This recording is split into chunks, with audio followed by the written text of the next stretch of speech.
I don't know about you guys, but I'm super excited. Emmy, hello, welcome. It's great to see you in chat.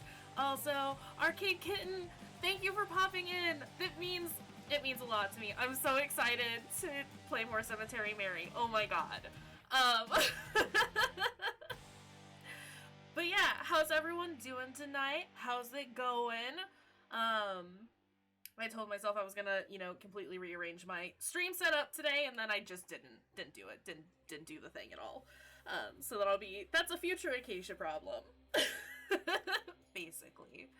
Trying to think if there's anything that I really need to fill everyone in on, and I don't think there is. News from me is gonna be pretty non-existent over the next couple of weeks. Aw, thanks.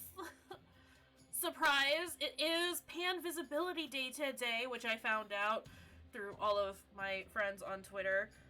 But hey, that's me. I'm that Pan kid. But happy Pan Visibility Day to all of my friends out there. So yeah, I figured I would look a little nice for that. Yes! I try and keep track of all that stuff, but I can't. So it's always a surprise to me when I come across it. Let's get murdered but looking hella fly! Yes, it's gonna happen. Sup, Travis? How's it going? Trying to think of what, I guess we could do our usual recap. Glad to know I'm not the only one. I figure enough other people keep track of it that I will pick up on it. So yeah, recap from last time that we played. We met Mary, and she's perfect. My now toned down but still very goth little heart. Love. Recap, Reggie is a dreamboat. Facts, though.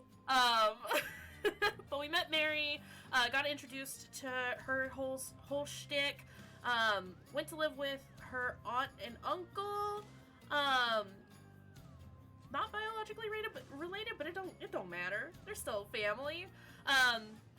But they have passed away. Her parents are missing, and someone has been texting her, saying that they have her parents.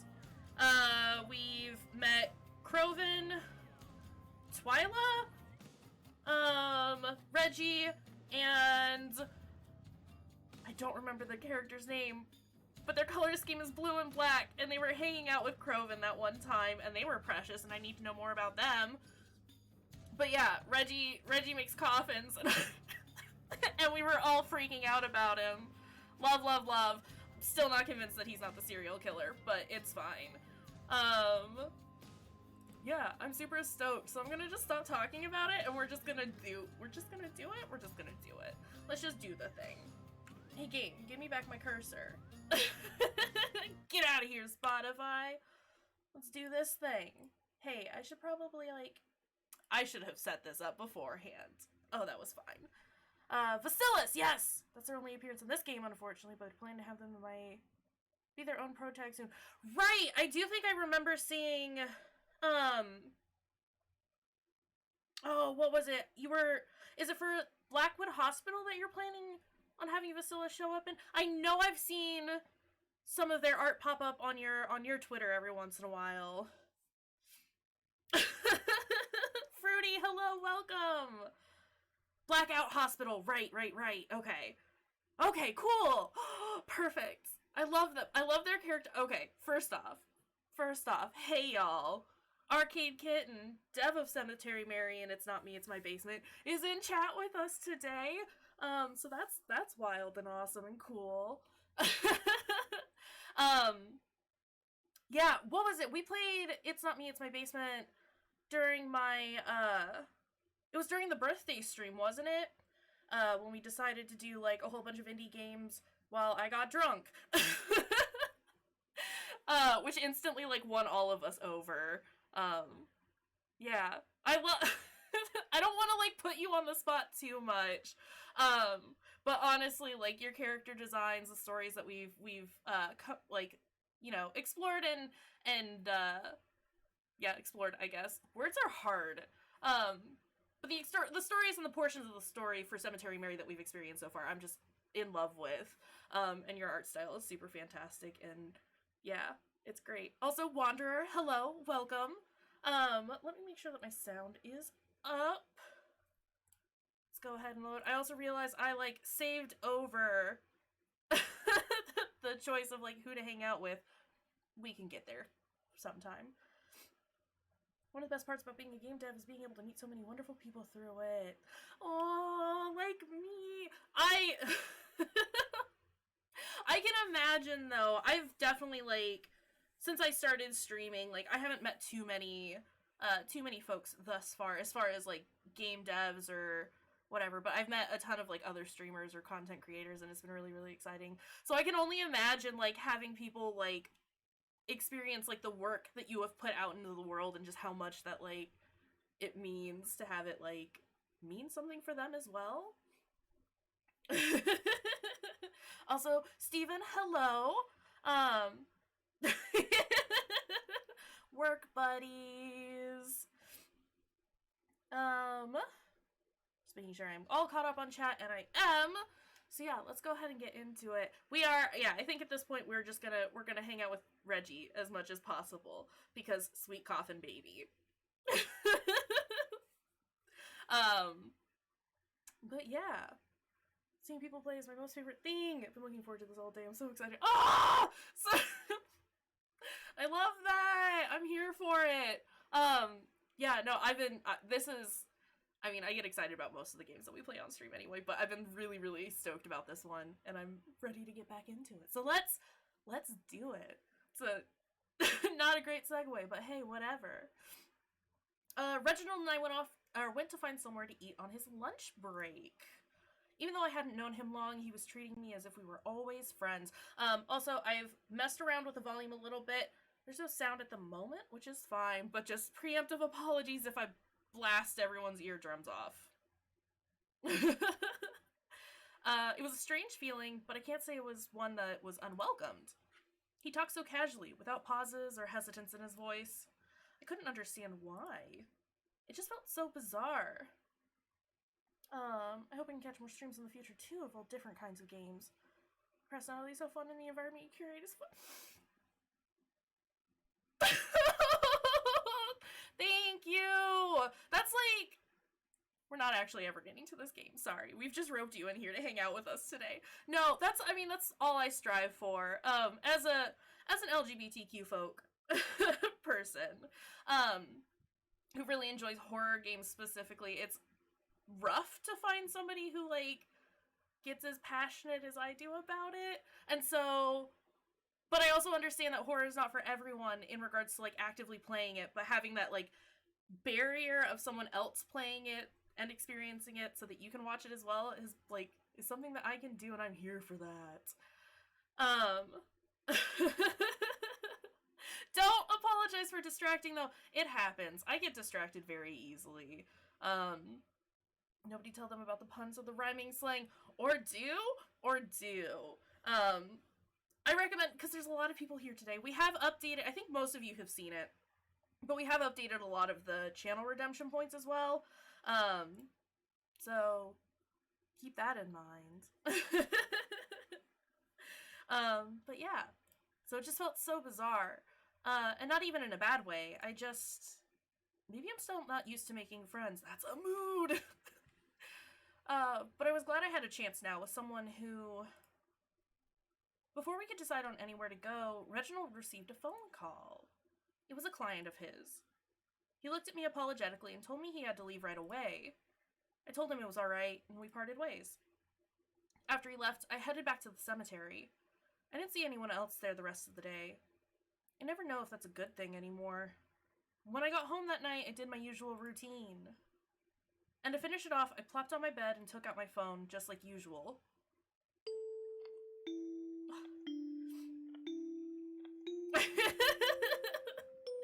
I didn't let the horse die. The horse was already dead.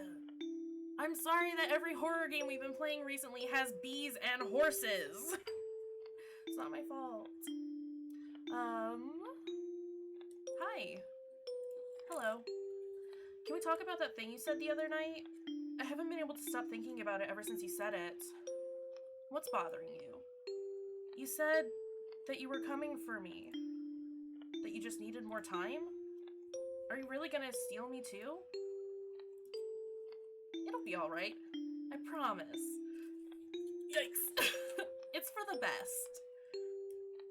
You're gonna make me feel sick all over again. What do you want me to tell you? I need to, like, move all these things that I'm, like, anxiety playing with. I'll get to see my parents again, or who you really are. That I'll get to see my parents again? You will. At least, that's what's planned. You shouldn't worry yourself sick over something like that. I promise I'm taking extra good care of them. Somehow, that's still hard to believe. You'll see. I wouldn't do anything to disappoint you. When will this be over? Soon, hopefully. I just need more time. You'll hang on for me, won't you? Do I have a choice? Sweet dreams, Mary. This mystery number is seriously concerning, right, though? You can't just say haha and make everything better. That's not how it works. I didn't sleep at all that night. I really didn't. There were a few times I shut my eyes and tried to, but nothing could calm me down anymore at this point. My anxiety was through the roof. I just wanted Mom and Dad back. I wanted to know for certain that they were okay. What about the pig cage? What about self-defense? Don't call me out like that. I played Phasmophobia for like the past 3 days. Regrets! I think the mystery number is nice. What a nice friend to talk to at night. I mean, it helps getting into set routines and, like, knowing for a fact that things are gonna happen at specific times. Like, that's pretty cool. Don't mind the fact that some of the things that they say are extremely concerning. It's fine. They've been having a play date with Mary's folks. There's no problems here. Agree completely. I trust serial killer. Oh, Fruity, we've talked about this, buddy. Yeah, Phasmophobia is definitely a lot better with, like, people you know. That's for sure. I wanted to know for certain that they were okay. It should have been me that was taken. Oh, maybe it was supposed to be. Mary, no! The next morning when I got up, Croven was still home. Wait, what? He seemed to be acting pretty normal for once. At the very least, not agitated. But despite this, I didn't sit and have breakfast with him. I wasn't in the mood to really talk to anyone. Not right now. Not after last night. It was too much. I just wanted some private time to myself. I just wanted to cool down. As I was about to leave, Crow called out to me. Not eating breakfast, Mars? I responded, not today, I'm not hungry, I'm meeting with a friend for breakfast, I'm just gonna pick something up while I'm out. I'm meeting with a friend for breakfast. He responded with a simple, okay, and after that, I was out the door. I can make friends, Croven! I have friends too! I just wanted to go to that place. Not be bothered. On the bus ride there, all three of them texted me again. Croven said he noticed I left pretty quickly, and hoped I wasn't upset with him for his behavior lately. Twyla talked about some of her progress on her research, and Reginald said he'd be at the cemetery again today. Although I appreciated their messages, I really just needed to be alone. I needed to go back there and just relax. No, that's not the right word. I wasn't going there to relax. I was going there to mourn. My baby. The Dying Red. It's where I grew up. I lived my whole life in this diner. Restaurant? Bistro? I never know the right word for places like this. We always had such silly names for it, since it was next to the cemetery. The restaurant in peace. Sometimes the diner. even just simply dying dead. Beautiful. I always wondered if others caught on. You probably wouldn't know just from looking at it, but there's 2 floors. The bottom floor is the diner itself. I've eaten there for breakfast, lunch, and dinner. Sometimes all on the same day. The top floor is more like a house. Our house. It has bedrooms and a bathroom and even a small living space with a TV. It can be a little cramped sometimes, but it's cozy. No one could get up there but me and my parents, of course. The upstairs is locked. You'd need a key and obviously mysterious phone number person. But, you know, we can get to that later. Which I have, of course. After Mom and Dad went missing, the authorities locked this place up, and it's been locked ever since. They don't want anyone going in there, not even me. Because, I don't know, it's kind of like a crime scene or something? But I still have the key for the front, too. It's my house, after all. I carefully scanned the area around me as I stood in the parking lot.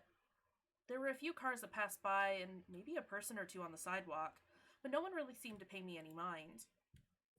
It was still a bit early in the morning, so it wasn't surprising to see so few people out. I looked over my shoulder a few more times to make sure no one was watching me. Then I stepped up to the front door, unlocked it, and took a step inside, closing the doors carefully behind me. I'm like genuinely anxious for this poor child. When I stepped inside, I was instantly hit with a wave of all different kinds of emotions. I'd been avoiding the diner for a long time because whenever I passed it, I would just think of Mom and Dad and feel sad. Right? It's so good. Love it. But now, stepping inside, it felt nice. She's fine. No need to worry.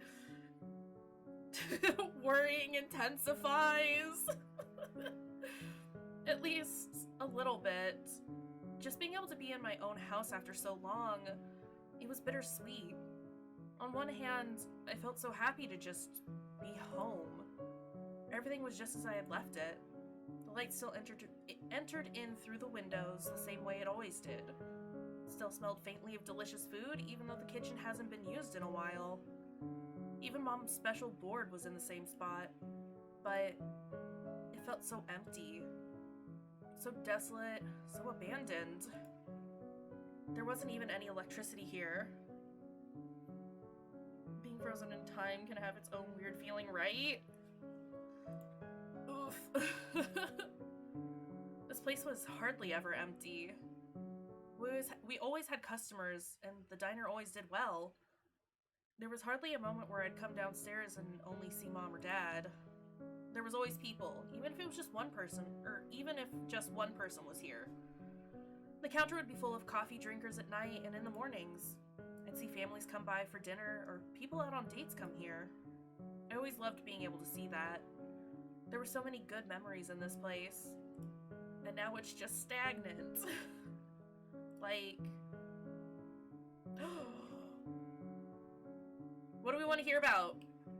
My 13th birthday, the married couple that came in, the time we had a Halloween party. I mean, I love me some Halloween.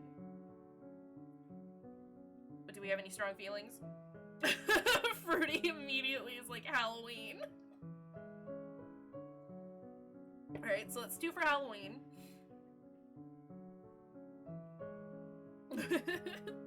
Right? I want to hear them all.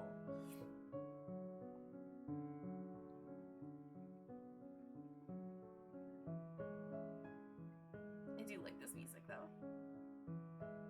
I'm gonna click it. We're doing it. Time we had a Halloween party. I mean, those are the choices that I would choose. Either the birthday or the Halloween party. Let's go with Halloween party. It was more like a trunk or treat kind of thing. We had a bunch of cars lined up in our parking lot, giving out candy, and there were a few games to play. I remember Mom helping me put together a little Grim Reaper costume. God, I just realized being in the orbit of your gang at Halloween is gonna be wild.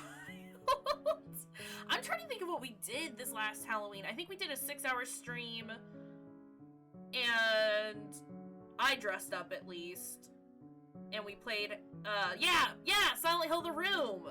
Silent Hill 4! I don't think we quite finished it, but we almost did. It was great. It was great. Basically, yeah, just hang out with us during Halloween. It's gonna be awesome. October is gonna be fucking lit. 4 is so many hills that are silent, right? You know, it'd be more than 4 though. 5. 5 silent hills. No, seriously though, Silent Hill the Room is one of the really good ones. I mean, they're all, not all. The first 4 are really great. But it's definitely like up there. Is Downpour more than 4? Downpour is more than 4. I think Downpour is like 6 or 7. I didn't like Downpour. We don't talk about Downpour. It's true though. It's true though. Or the bad we won. Is that Shattered Memories? I don't know that I ever finished that one. Basically after 4 is when America took over the Silent Hill franchise, and it just kind of went downhill from there. Lol. It's get downhill because Silent Hill. Unintentional jokes. Anyway, serious moment. We're gonna finish hearing about this Halloween party. I think I've only played the bad ones. I want to play the originals on the channel at some point. So you gotta stick around. Downhill, you say? That hill must have been... It was a lot of yelling, actually. It wasn't just a jaunty trip down the hill. It was just toppling, rolling down. It was miserable. Need to play through Silent Hill Prime. Do it! Do it! I fully support this. I love games from that era. Please play Silent Hill. Please stream it, and I'll 100% watch that. Absolutely. Oh my god.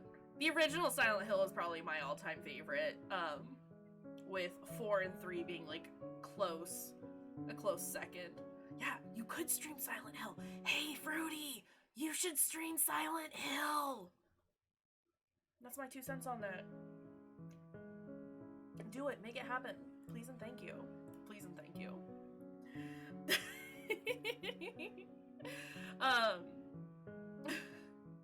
Instead of every Gex. I mean, you can still play every Gex, but you should definitely play Silent Hill. Why are we whispering? I don't know, but it seems fun. Cause secrets don't make friends unless we're all in on the secret. I'm gonna stop doing that. My throat doesn't like it.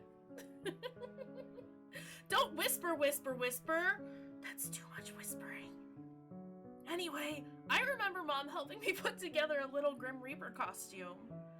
It was a rare instance where I actually got along with other kids, and even was able to see them, considering I was homeschooled. Oof, Mary! Same. I identify with this girl way too much.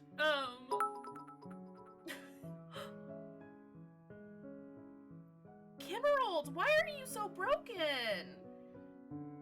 It's a rare occasion to hear Kayshurrr whispering. It's facts, though. I'm a very loud human being.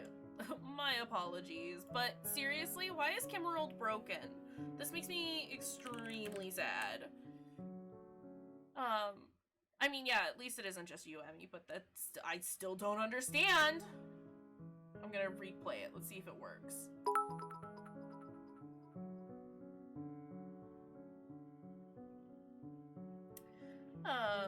Kimmerold has been very unreliable since we turned her into an axolotl. I think she was having issues even before that.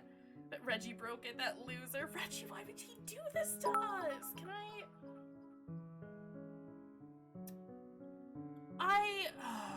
I want to fix her.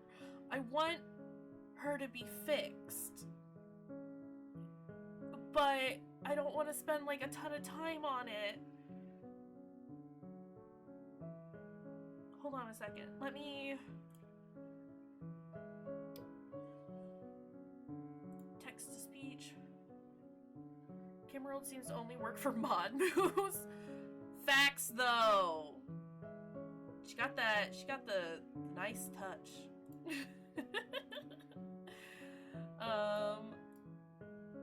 Save settings. Hold on a second. Can we...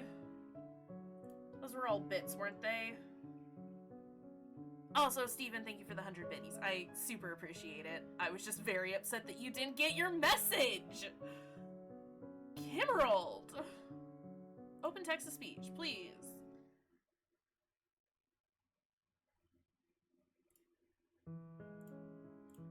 Alright, hold on a second. Let's see if I, like, turn it off and turn it back on. Have you tried turning it off and back on? Replay that. I don't know what her problem is, but this makes me so sad. I'm gonna have to have a serious conversation with Kimworld after stream. All good, just more entertainment while no one's in the library. Just put me on blast. Just put me over the speakers so, like, no one in the library can hear me. It's just dead there? That's, I mean, fortunate for you guys. You can just, you know, dick around. Alright, well, I'm sorry Kimworld is broken. I would do my best Kimworld impression. It's not gonna be good, though. Anyway, I remember Croven being there too. He was dressed like a zombie, though his makeup got completely ruined when he tried to go bobbing for apples. You realize I can remote into all the computers and put you on blast? Oh, I know what you're capable of, Steven. Robo-Cage! Actually, you know what? I don't have it set up currently, but I do have voice mod on my computer. That I can set up for the future when Kimworld decides to be moody and ridiculous. I don't know that I can do it right now. Robo time. Do we want me to take the not even 10 minutes? I don't know that it's gonna take that long. Hold on a second. Actually, let's beep beep boop. That's my robot impression. Here, let's do it. Here? Can you still hear me? I feel like that's... Looks like it's very loud.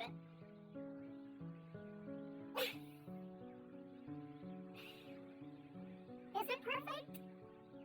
Oh, is it on now?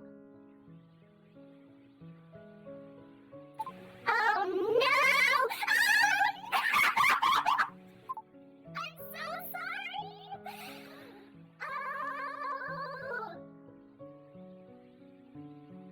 Now I don't want to talk. Oh. I didn't realize it was already on.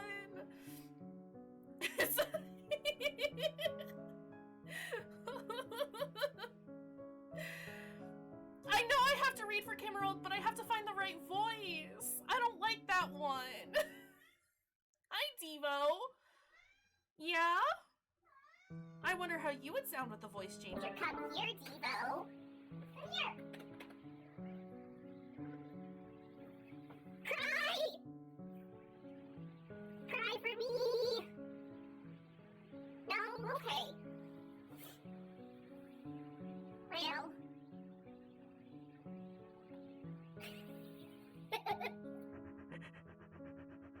What about this one? Oh, that's not great.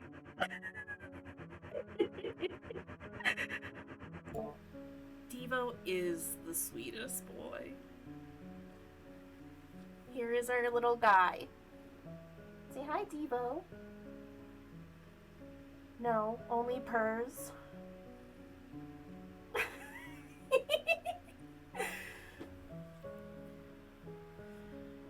Sound a bit like a psychotic fairy coming for all our teeth. Teeth! Teeth! Here's a robot voice.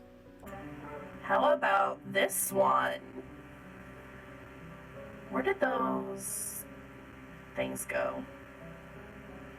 Why not yell? I love M.E.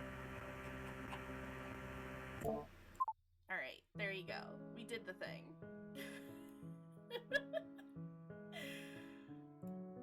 I hope you're happy now. Alright. I have an uneven amount of teeth since I only got one wisdom tooth removed. So I can take the others. Dope. That's like 3 more teeth than I had before. I had to get all 4 of my wisdom teeth removed because they were all coming in quite literally sideways. Yeah, that was wild. Get your wisdom teeth out. You don't need them. They're useless. Teeth. Teeth. Well, that was a fun little detour. Let's see. Kroven messed up his makeup because he was bobbing for apples. Right. Bobbing for apples. That's so gross. Who even came up with that? Wisdom of the wisdom teeth. Remove them. Facts. Just get rid of it. You're welcome. I will indulge you guys pretty much anytime. Not always, but... Now it's time to romance Rich. I mean, who said that? I mean, we all thinking it. I need to love my sweet coffin boy! Let's go! I don't think I could even imagine doing it today. But it seemed fun as a kid, I guess, even though I never did so. I probably thought it was gross back then too, I guess. I remember Kroven got to sleep over afterwards too. And Mom and Dad kept the Halloween decorations up all day the next day. It's funny, I use some of those decorations in my room now. Girl, same! Same? Same. Like, it's not a Halloween decoration, but I got a wet specimen octopus. Cause why not? I got all sorts of Halloween stuff that I can't reach right now.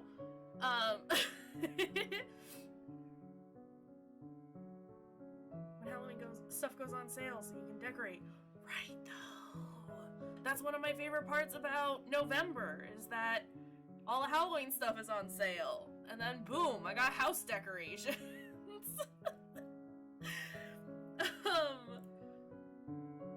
But I remember all the booths and tables and windows being absolutely covered in orange and black streamers. But now it was all covered in dust. And no one's here.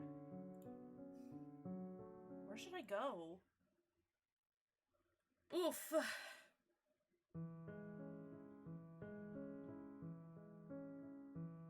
That's an option. Both? I would like to go to both. Feel like they both end in tears. Probably Mom and Dad's room.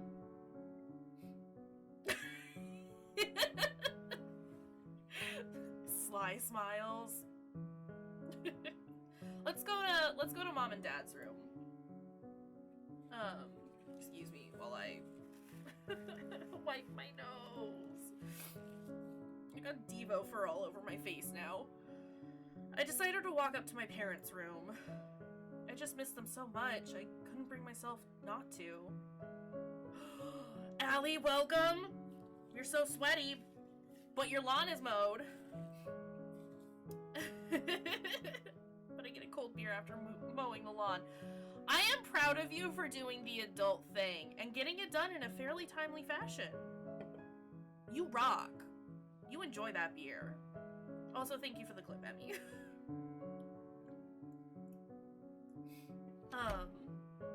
I stepped into my parents' room. Can I have that painting? The curtains were drawn open, and warm light flooded into the room as the sun finally came out from behind the clouds today. I could still smell some of my mom's perfume lingering in the air. The backyard killed the battery in my mower. Gotta let it recharge, but I got the majority done. There's only so much you can do if the battery gave out on you, but you still went and did the thing, and that's awesome. Also, right, they're painting! I want it! Everything was so neat, just as they had always kept it. You wouldn't even have guessed they were kidnapped. There were no signs of struggle or even any sort of mess at all. The bed was made and all their stuff was exactly where it should be. The only thing different was a fine layer of dust from how long it had been, and the fact that my parents weren't here. Oh! Sat on my parents' bed. I love manta rays, precious little devilfish. Manta rays are pretty dope. I'm a big fan of octopodes. Octopodes? Why did I say that so weird? Octopus? Octopi. Octopi. Octopus are dope. Manta rays are pretty cool. I like ocean creatures. They're wild. Love is pretty good too, isn't it though? I love it. It's precious. I hope her parents are okay.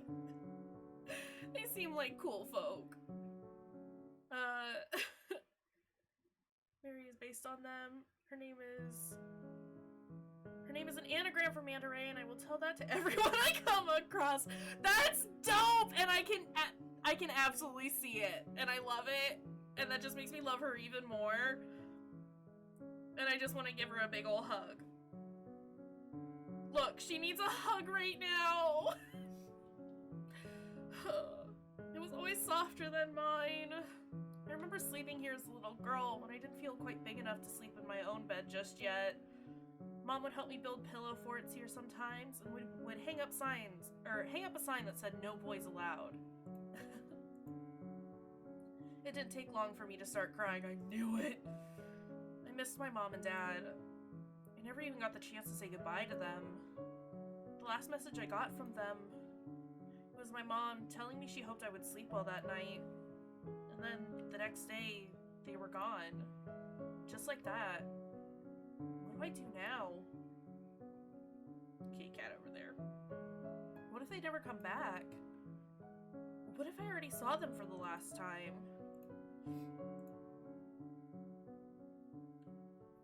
I ended up falling asleep on my parents' bed. I was already exhausted from my lack of sleep, and crying certainly didn't help in that respect. When I woke up, I was unaware of how much time had passed. But I felt groggy, and I didn't think I should stay any longer. It'd probably just make me feel worse. I got up from the bed and began to head back downstairs. It wasn't until I got to the bottom of the stairs that I noticed... Excuse me! Someone was here! Also, this music.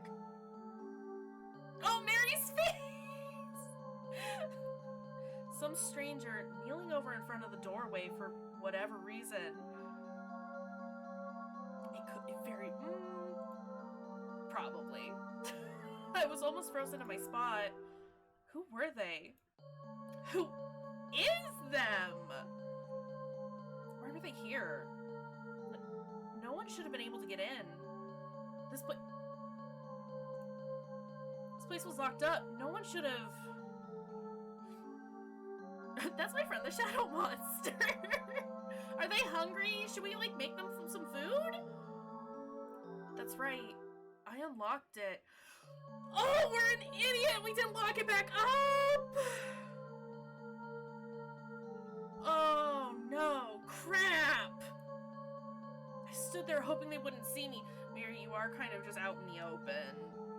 And if you can see them in the shadows, I'm pretty sure they can see you standing there.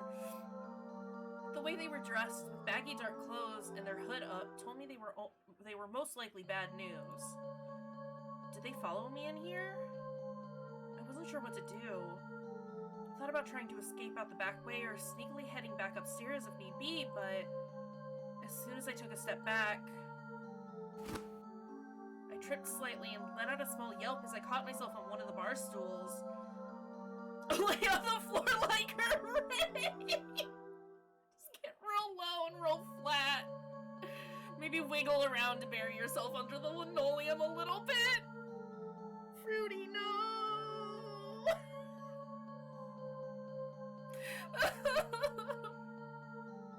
Mary absolutely failed to roll. Oh. I tripped slightly and let out a small yelp as I caught myself on one of the bar stools. The stranger immediately bolted outside. Well, at least they left. Wait! I wasn't even able to get a good look at them. For a split second, I considered trying to chase after them. And even if that wasn't a stupid idea, they ran much faster than I could keep up with anyways. Failed red check plus 1 morale for sorry cop. Oh, Disco Elysium. Panicked and slightly shaking, I took out my phone. I was so nervous, I pressed it to my ear without even having dialed anyone yet. But who would I call? The police? You gotta call Reggie, and then if you hear his phone ringing, then you know! Well, if only my beloved Reginald could come save me from the dungeon that is my diner. Alright, you know what, though? I would play that tabletop. Just saying. Alright, when is Cemetery Mary the board game coming out? Please.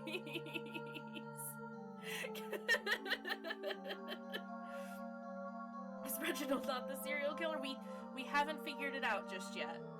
It's not me, it's my diner! Ah! Ah! I'm gonna stop screaming so I don't deafen everyone, but yes! But yes. I mean, I just need more Dr. Delight in my life, honestly.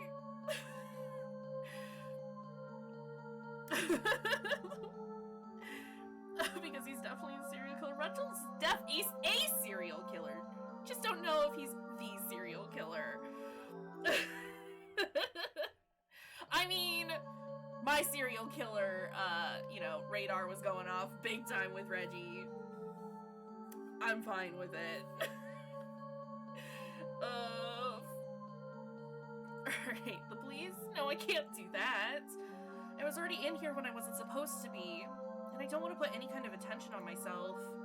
But I can't just call nobody. I have to tell someone about this. I'm telling you, call Reggie right now! And then if you hear his phone ringing, or if you hear a phone ringing, and it's slowly going in the distance,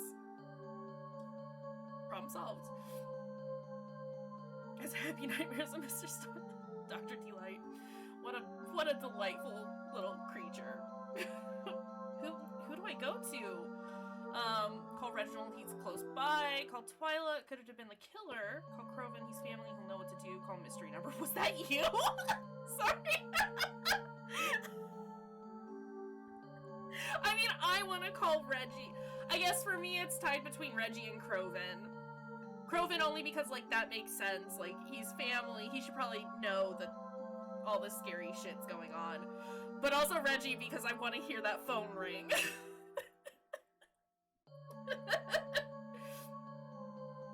Mystery number, take the risk. Okay, hold on a second. Hold on. You know what we're gonna do? We're gonna save.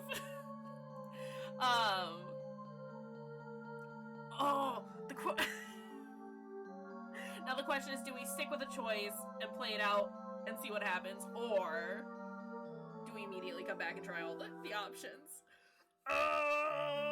We're gonna call Reginald. I've decided we're calling him a boy. I quickly called Reginald. He was close by, so he could get here quickest. And maybe on his way over, he might see that intruder. Come on, please pick up. I love how that she's still just got that deer in the headlights look. Oh, goodness. Hello? Mary? Reginald? Reginald, you're in the cemetery right now, right? Yes, why? He sees that intruder every morning in the mirror! Oof! Oof! I mean, I would too. Not the backseat game, but you did need to call Reginald so you can get on his route. That makes sense. And another reason why I ended up choosing it. But I appreciate the affirmation that we are going the right way. The choice about the horse was easy, though. It was very easy, yes, I know, Fear. Horses, man, I've played Pony Island. I know how not to trust horses. Yes, why? Can you come over here? Over where? Next door, the diner. I'm here and I really need your help. Help? What's wrong? What happened? I'll explain it once you're here. Can Can you please just come over? Certainly, I'll be there momentarily. Thank you. He picks it up and is just out of breath. Hey, Mary, how's it going? It was only a few minutes before Reginald got here, but it felt like hours to me. Once he arrived, he commented on how shaken I looked and asked what happened. I told him everything. About how my parents were missing and how I wasn't supposed to be here. I asked if he had seen any hooded person on his way over, looking like they were in a rush. But he said he didn't see anything. He was too busy taking off all the dark clothing he had and putting on his regular clothing and making sure he wasn't too sweaty. That's why it took him a couple of minutes. But no, definitely didn't see anyone in a rush walking past. Check to see if his hair is all messy. Hoodies do that. His hair is always perfect. He's got that anime hair. No matter what you do to it, it just snaps back to how it's supposed to be.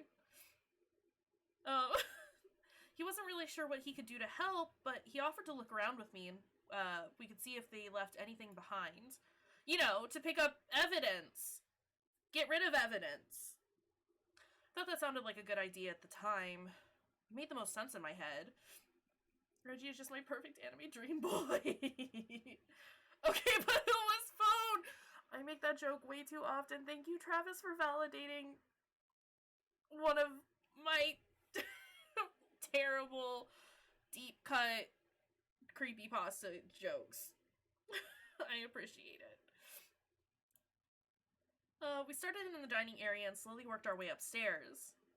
I guess I must have looked really scared because the look Reginald gave me when he faced me again looked so worried that it worried me even more. He reassured me that I didn't have to worry, offered to hold my hand to help me calm down. Yes! Hold my hand! I accepted! Good! I am stupid invested in this. We looked around, but couldn't find anything suspicious left behind. However, when we investigated my room, I noticed one of my plushies disappeared. Did it disappear, or have you just... I mean, we didn't go in there, so we don't know that it's actually missing. Not the plushie, it's too far. I'm here for this. I get so invested in stupid, adorable characters. They're not stupid, but I love them so much. I love them. Take my parents, don't take my plushies. You gotta draw the line somewhere. It's definitely at plushies. It was one of my favorites, and I always kept it right on the shelf next to my bed, so it couldn't have gotten lost so easily. Do you still love 6? Fuck yes, I still love 6. My sweet baby. Did they take it? That thought put my stomach in knots. To think they must have been in here while I was dozing off in the other room. Oh god,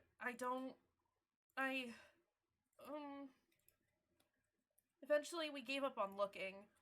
There was nothing else of note, and it's not like we could really do anything else right now. We headed back downstairs. At the very least, having Reginald here was able to help calm me down some.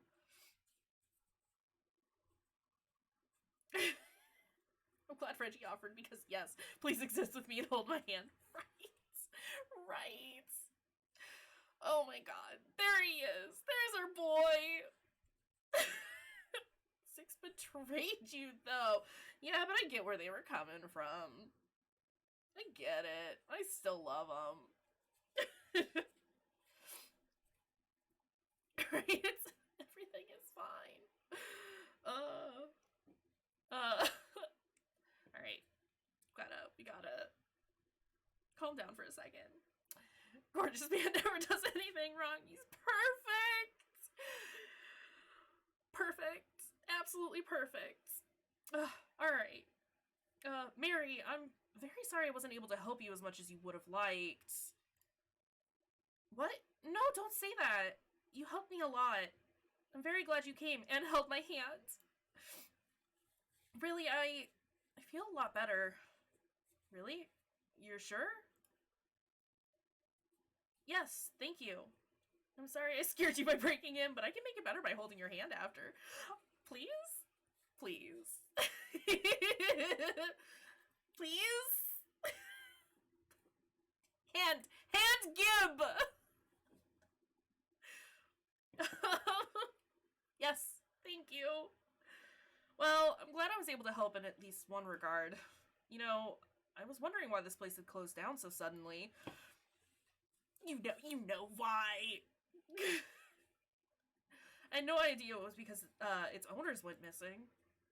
A shame too. I know I'd only been here when we first met, but I would have loved to come again. I'm sorry that was a wrong choice of words. I didn't mean... No, I'm fine. It's fine. It'll open again once they come back.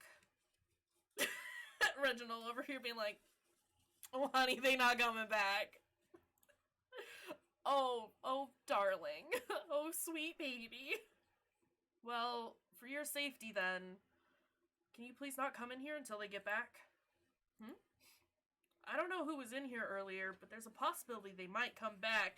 Meaning, I'm deaf coming back into this shop. I need you to not be here because I don't want to spook you.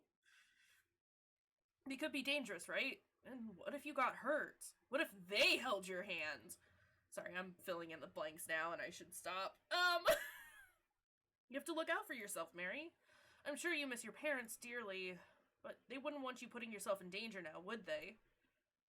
Yeah, I suppose you're right. I never even thought of it that way. You're right. I'll lock this place up again. Then at least if that person does come back, at least they can't get in. What if they hold your hand though? I'm asking the real questions here. Y'all thought we were playing a horror visual novel about this girl's parents going missing? Nah, we're playing a rom-com now. It's all about the dating sims. Sounds like a good idea. Here, let's go. Why don't you walk around the cemetery with me? I'm sure it'll at least feel better than staying here. Yeah. You're right. I think I'd like that. Thank you. Yes! I let Reginald take me to the cemetery, away from the diner. He told me to show him all my favorite spots. Occasionally, he'd ask about a decorated grave. Ask if I knew who the person was. I wish I was able to have more answers for him. The rest of my day was pretty hazy. I couldn't stop thinking about what had happened. I didn't really feel any sort of relief until I got into bed that night. But, you know, that's never a relieving part of my day anyways. Yeah, it's one stressful event to another stressful event to another stressful event. We gotta get you some sleep, Mary. Hello, again. Good evening. Was that you in my diner today? What do you mean? Earlier today, I was in my diner, or house, I guess. There was a stranger. I couldn't see their face, and they ran out as soon as they realized I was behind them. Was that you? No. I don't know why I bothered asking. I doubt you give me the truth either way. Sometimes lying will be necessary, but I am telling the truth now. If you say so. What, Devo? What? Hi, ow. Let me just punch my desk trying to pet you. I'm not really sure what else to say. That's okay. I prefer when you don't ask questions. Why's that? You know what they say. Curiosity kills the cat. Devo, no! Just deserved the punch. But did my hand? It's fine. Also, I want this little black plushie over here. Do once. And a little wig skull. Do one. Devo! Come here. Hold on. Ugh. It's a good little dude. Come here. Come on. Up. Don't just show me your butt. If you want to come up here, come up here. Come on. Yeah. Good boy. Okay. Telling the truth now before they were lying. Yes. Weak skeleton bad. I don't trust skeletons with hair. That's literally the only thing in the universe I don't implicitly trust. That just sounds like you're hating for no reason, buddy. You started dueling him out of nowhere one day, and now he shows up everywhere. I was gonna say, when we first saw him, when we were playing this on Friday, I, like, freaked out, because I was like, wait, I recognize that. Because I think there was, like, a little version of him in It's Not Me, It's My Basement. It was precious then, and it's precious now, and I need 20 of them. Good night, Mary. Devo. Can you lay down, bud? Thank you. Good boy. So much for getting a good night's sleep. Oh, you're falling out of my lap. Yeah, I try to put the little buddies in my games where I can. Perfect. Perfect. I love it. Devo, you're gonna fall out of my lap, and I'm gonna laugh at you.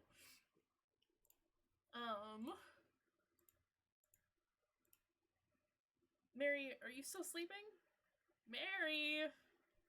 No, I don't want to get up yet. Let me sleep. I had a long night last night. Long night? You went to bed at 8:30. I didn't sleep well. Well, your mother's making pancakes if you want any. Do they have chocolate chips? Of course, it's Sunday. Okay, I'll be down soon. Hi. I quickly got out of bed and got dressed, yawning as I descended down the stairs. Even from the top of the stairs, I could already smell the chocolate. Mary's so lame, going to bed early unlike us gamers. Joke's on you, I never sleep. I've got insomnia. I wish I could get a full 8 hours of rest. We stay up until, like, what, 10:30? Real gamers. No. No, Mary is precious and perfect, and I love her, even if she goes to bed at really early. If you don't hurry, I'm gonna eat all of them. Don't do it, Dad! Dad! Oh, you know I'm just teasing you. Besides, your mom would kill me if I did. Also, her mom is perfect. Also, her dad is perfect. Also, her parents are perfect. I love them. I got downstairs and sat at the counter beside my dad. There was a plate waiting for me, and my mother was behind the counter drinking her morning coffee like usual. Thank you for breakfast, Mom. Of course, dear. So, do you have any plans today? No, not really. Is Croven busy today? I don't know, probably? Well, we can always do something if you want. We can? Of course we can. Did you want to see that new movie? The horror one with the janitor? Why don't we go tonight? Are you sure? Aren't you busy? You know I'm never too busy for my little girl. Best dad ever! That sounds really fun, but what about Mom? Are you really worrying about me? I'll be fine, sweetheart. Go out with your father. We can even call up Crow and see if he wants to come too. I've been really looking forward to this movie. I'm so excited now. This morning's been quite the pleasant surprise, but something feels off. Like it's not real. These parents are sweethearts, it's true. They're just... I hope they're okay. Also, she's got her daddy's hair. I mean, it's their mom's color, but their hair does the flippy thing, and I love it. No, something is weird here. But what? What's wrong? Yes. Yes. It's way too empty in here? Probably.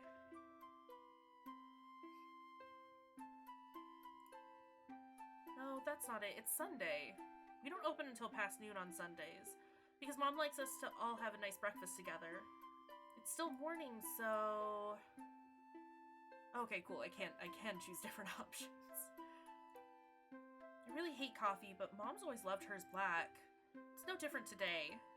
It still seems to be steaming, but that's never stopped Mom before.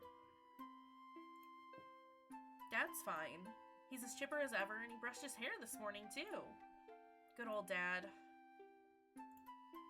Mom's fine. Mom's always... Wait.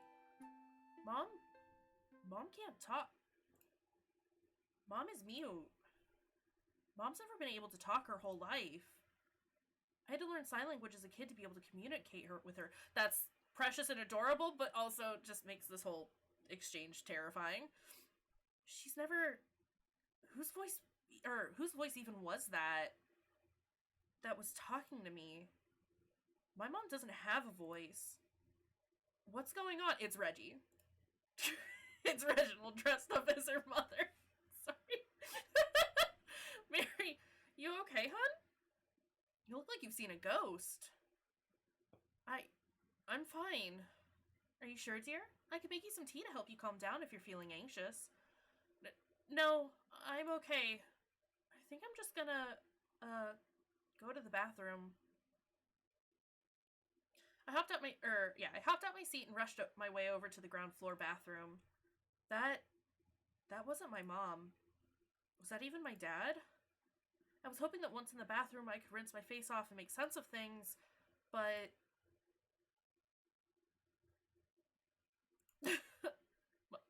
Mom? Mom, what are you doing here? Weren't you just outside? She has no face. Mom has no face. It's gonna be another Dr. Delight situation. She's not gonna have a face and it's gonna be horrible under the not face. Mom? No, Mom! No, Mom! What's the matter, Mary? I thought you liked ghosts. There's a funeral today. I'm happy. Is that bad? I've been planning for it. I overheard them talking about it in the cemetery when planning a spot for her. Is that bad? I really enjoy funerals. I always have. Even when... I like to see everyone gather around for their lost loved one. They're all so sad. They bring flowers and sometimes even little parting gifts. So nice, don't you think? If their spirits could talk, I bet they'd say they appreciate it. Would a ghost attend their own funeral? I would. Well, in any case, I'm excited for the one today, and I'm excited to see what they're like. Hopping off the bus that morning, I was glad to see I wasn't too late. It's a good thing I always wear black. No one even seemed to turn their head to me as I came near. It started to rain. He never said anything about rain today, but I thought it might when I saw all the clouds out this morning. Hold on a second, sorry, dry lips. So I came prepared and brought my umbrella.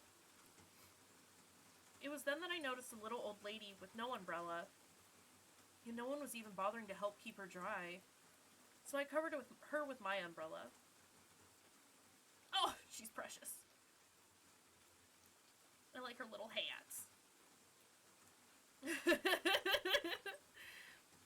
I mean, seems like the kind of party to crash, honestly.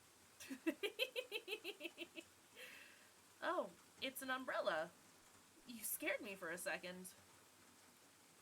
Thank you, dear. Of course. Pardon me if this sounds rude, but were you one of her friends? Let's just be upfront about it.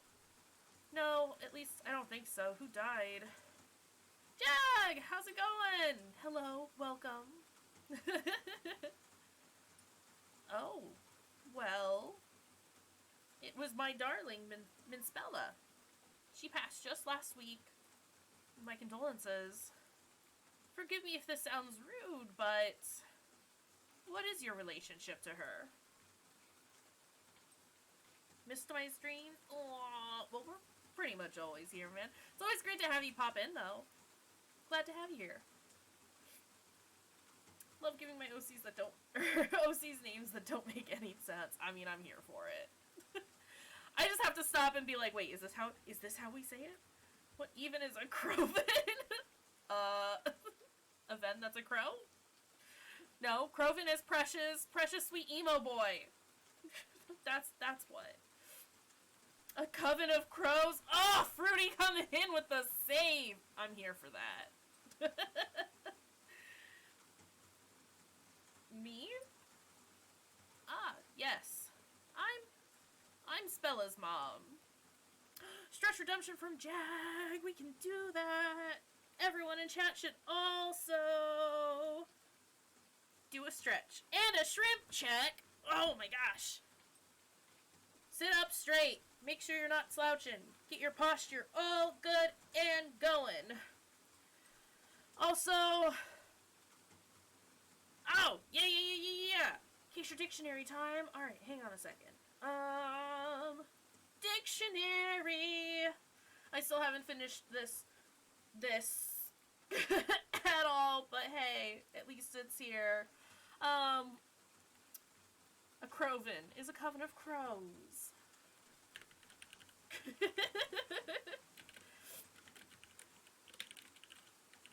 Perfect. Beautiful. Lovely. Boom. Added to the dictionary. I love this. I love this. This is very lovely. It's so dumb and perfect. Beautiful. Alright, well that's taken care of. Beautiful. So yeah, for those of you who don't know, we do have a Kayshurrr stream dictionary where we just add random definitions for words, names, or things that we come across during stream. Arcade Kitten, you will forever be immortalized in the dictionary. What's this game about? It looks interesting. It is very interesting. It is about a young lady named Mary who likes to hang out in a cemetery. No, her parents have gone missing, and she is getting text messages on her phone from the person who supposedly kidnapped her parents, telling her that they are just fine. And we're going along, meeting new people, and trying to just, figure out where our parents are, who this mystery person is, and also just adapting to being social and a human. Which is, I feel, a general struggle for a majority of the population right now. There's a lot happening in the plot synopsis. I feel bad when people have to explain this game. I mean, I'm just bad at summarizing things, because I'm like, no, let me give you the deets. It's good, though. It is very good. I know it's popped up a couple of times. I don't know that I've seen our content warning one, though. Let's go ahead and get content warning up there, so that, if there are, subjects or taboo or not taboo, what am I saying? Subjects or content matter that you are uncomfortable with or don't necessarily want to deal with, you can go through that list and see if there's anything that might potentially be triggering for you, because your comfort and well-being are more important than playing a game, And if you are also interested in checking out the game, boom, there's a link to Arcade Kitten's itch.io page where you can download and support the game.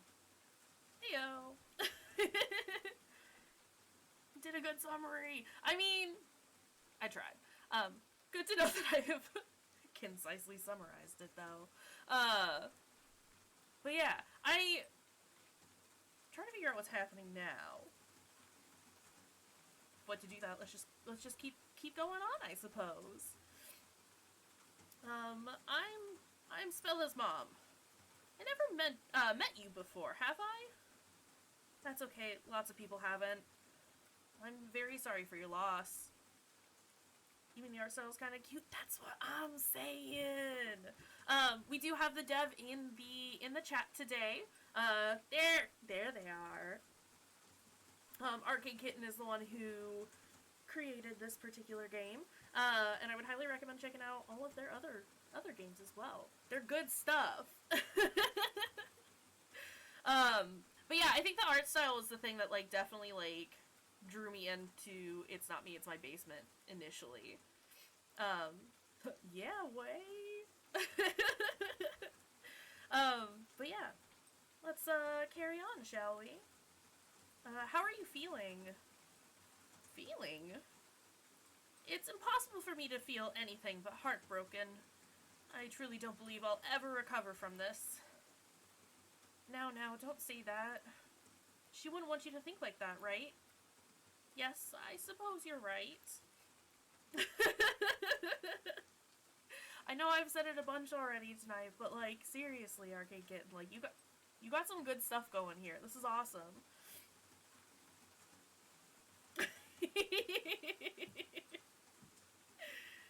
Cute. Oof, I don't want to ask either of these questions. Aww. For realsies, though. It's all sincere and genuine. I dig your stuff. If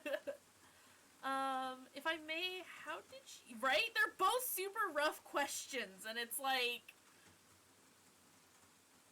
We might as well, right? I don't think this is real. Oh, it's... You don't... Alright, you don't have to. I'm sorry if that was too intrusive. I don't think they were. I don't think they were friends. She was sick, you see. For a very long time. She was in the hospital for a while. We always thought that she was going to get better. I think it's a funeral crash. We just showed up and we're like, hey, we're attending this funeral. Mary's a regular funeral crash. Of course she is. It always seemed that way, at least. In the end, well, things didn't go as we thought they would. I see. I'm very sorry that happened. It's alright. We tried our best. Do you think she's scared? She's all alone now. Where's she going to go? And who will tell her how to get there? The way she is right now, is she happy?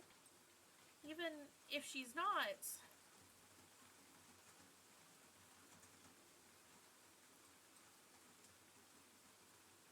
Ooh, can I? Oh. I'm sure she's happy. After all, look how many people came to say goodbye. They all left her such nice gifts and pretty flowers. So she knows they're thinking of her. I think it'd be impossible not to feel happy. Seeing how many people cared about you until the very end, wherever her spirit may be, I'm sure she's happy. She's not alone could sound threatening depending on the tree. What is that Tumblr post? Like, if you're never alone if you're in a forest. The trees are always there. God damn it. I'm sure she's happy, especially knowing how many people came to wish her a warm send-off. You really think she's happy? I do. Well then, I'd like to believe it too. I'm sure she would want that as well. I'm sorry if I've upset you by talking about her so much, miss. It is a funeral after all. I should behave more respectfully. No, it's quite alright. Talking about it has actually helped a little bit. Feel a bit better hearing your thoughts. Is that so? I'm glad then. Yes, thank you. Why, I'm so sorry. I didn't even catch your name. It's alright. My name is Mary. Mary? Mary. Hold on a moment. Do you mean to say you're Cemetery Mary? I see my reputation precedes me. Yes, that's me. I see. Thank you, Mary. If Bella was here, I'm sure she'd want to thank you too. She is here. But my girl's made a name for herself. I mean, you crash enough funerals and word gets out. but hearing it from you means enough already. Thank you as well. Oh, no. It was a lovely funeral. The coffin was lowered, and soon enough the rain stopped. I watched everyone say their goodbyes to her and to each other, and then steadily they left. Soon it was just me and the lady.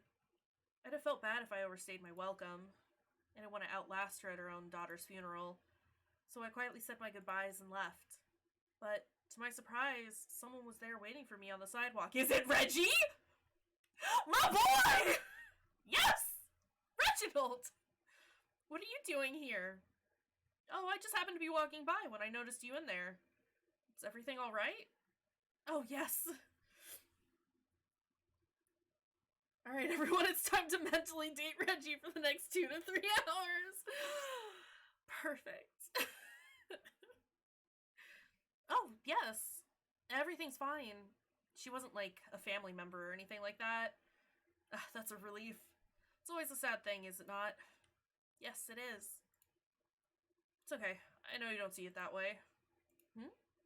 Well, since you're here, would you mind helping me with something? Oh? I dropped something in this coffin and need you to fish it out for me? I was just about to head down to the store to pick up a few things. Just some screws, nails, a hammer or two. Just some stuff I'm running low on or need to replace. I was gonna say, wait, you're running low on hammers? How many hammers do you go through? I guess when they're coated in blood, you do kind of gotta yeet them at some point. You want my help for this? I'm not very educated in tools and all. Oh, no, that's alright. You don't need to be.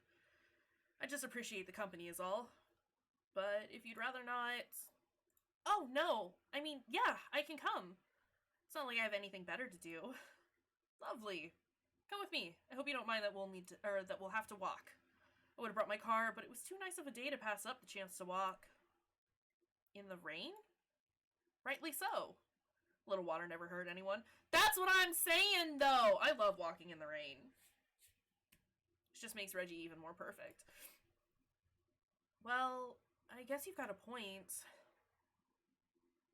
Reginald's logic didn't really make sense to me, but I decided to accompany him to the hardware store anyways. It's not like I ever go there, so it'd be a nice change of pace. Come to think of it, I didn't actually know where the hardware store was located until Reginald showed me. I guess it's good that I know now. If someone asks me where the hardware store is, I'll know how to answer. The hardware store wasn't too far away from where we went, but it felt like quite the walk since I didn't know how to get there. Come to think of it, I can't remember the last time I've ever actually been in a hardware store. As Reginald held the door open for me, what a gentleman, the smell of fertilizer wafted forward. Quite intense. We entered into what looked like the gardening section. There's that good gooey. Sorry. Screwy says, eat more screw. Reginald is right here, but the first fucking thing I see is Screwy.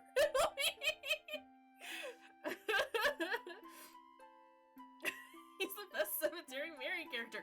Yeah, he is. Real question. How much for this poster? How can I commission you to make me this poster?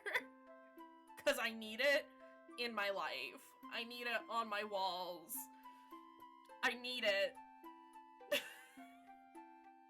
I need it. Thank you again for coming along. I do appreciate it. Also, my dumb ass read anticide as antacid for a second, and I was like, that shouldn't be in the gardening section. I also need a screwy post. That's an excellent idea.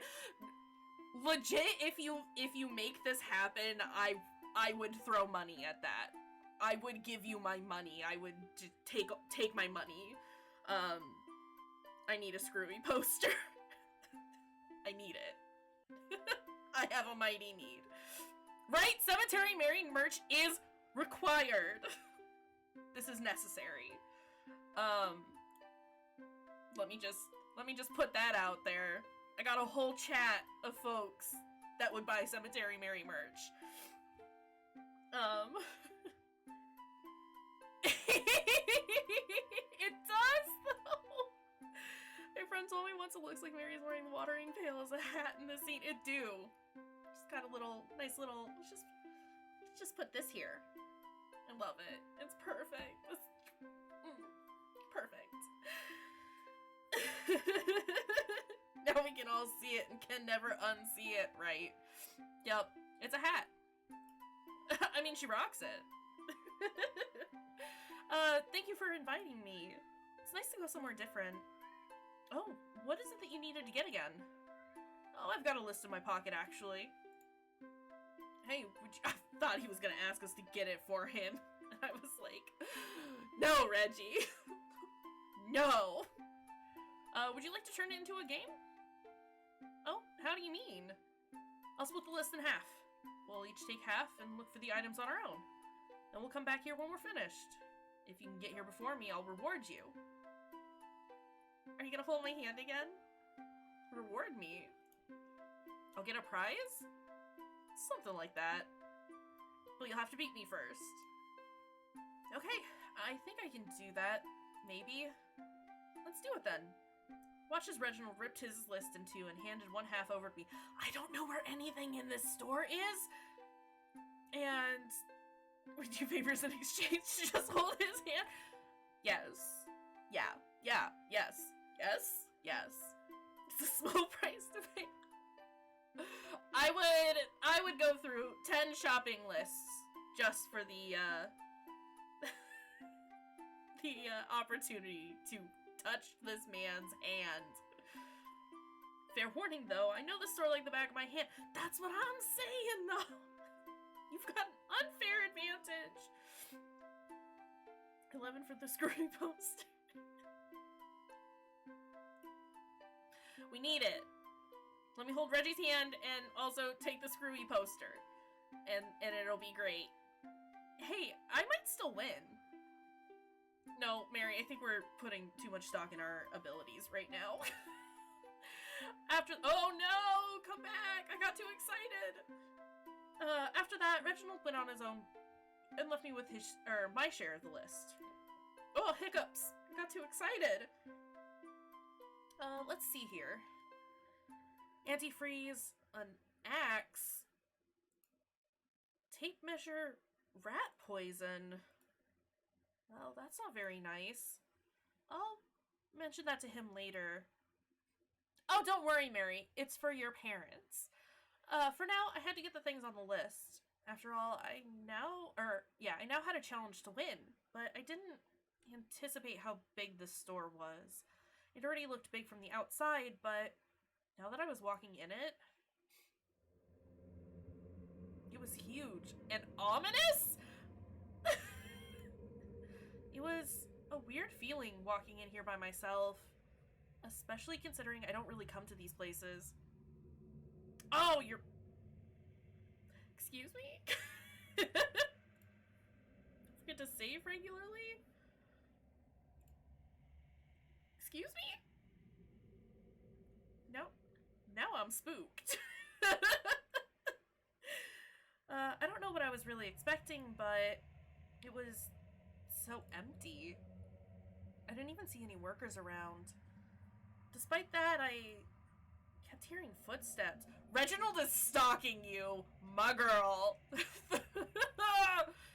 Surprise, we're now actually playing a puppet combo game. And I am scared. Your parents could be an anagram of rats. Poisson. I mean, that's close enough, right? God damn it, Travis.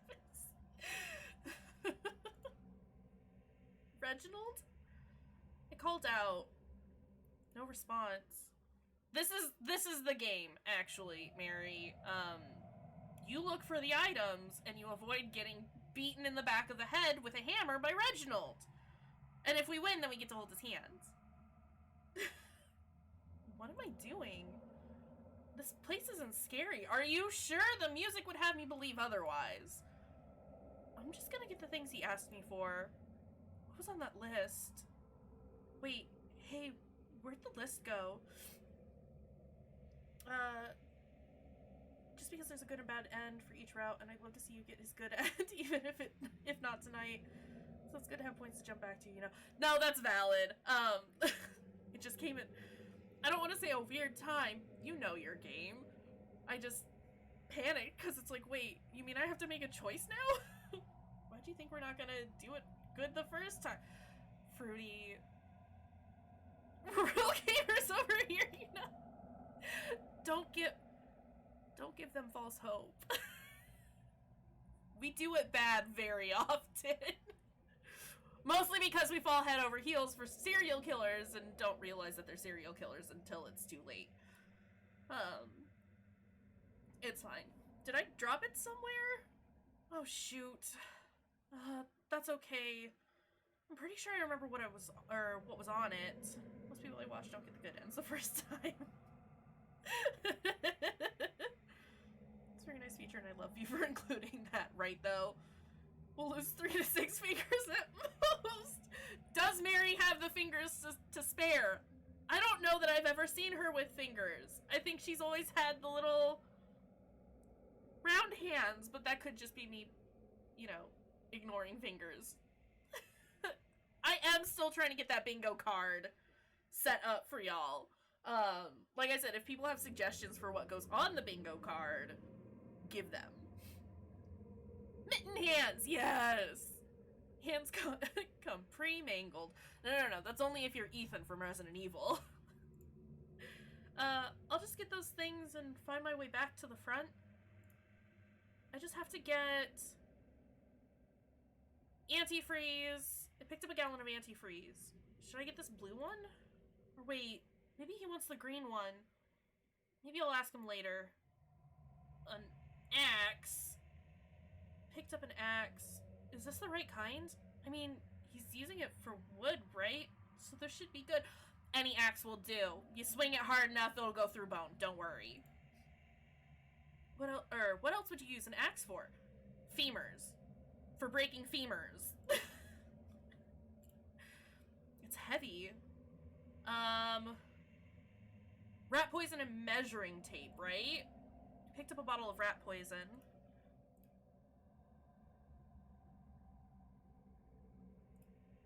I grabbed a roll of measuring tape. I always used to play with these as a kid and try to see how long I could stretch it. I did that once and cut the ever-living shit out of my hand. Don't play with measuring tapes, kids. It's dangerous. I think that was everything. Antifreeze, axe, rat poison, measuring tape.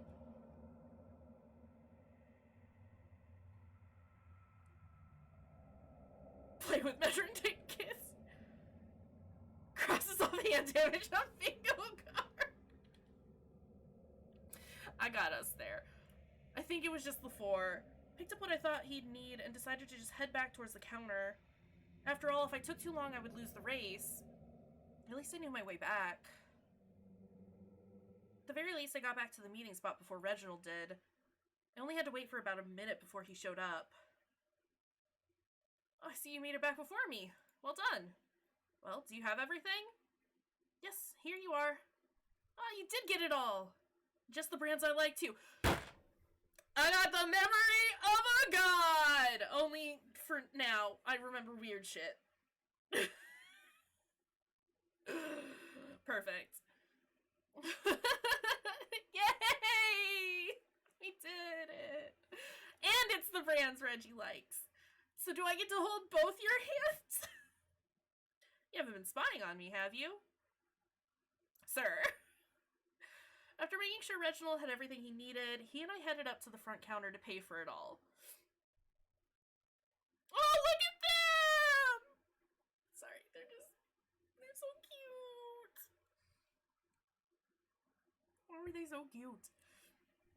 One by one, he put all his stuff onto the conveyor belt, and it slowly began to move across as the cashier began to scan it.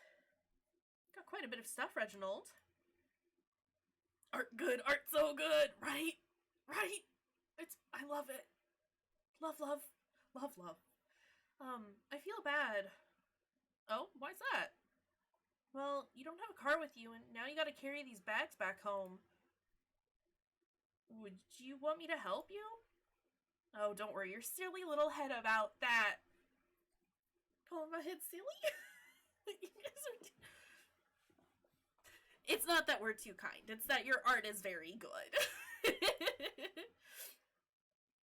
been trying not to say every 5 minutes because I don't want the dev to think I'm a nerd. Fruity, you are a nerd, but we still love you for it. To be fair, also a nerd. But art's so good.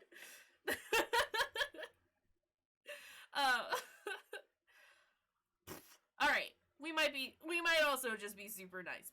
But art's so good. You're not even gonna take the bus? No, I'm quite alright.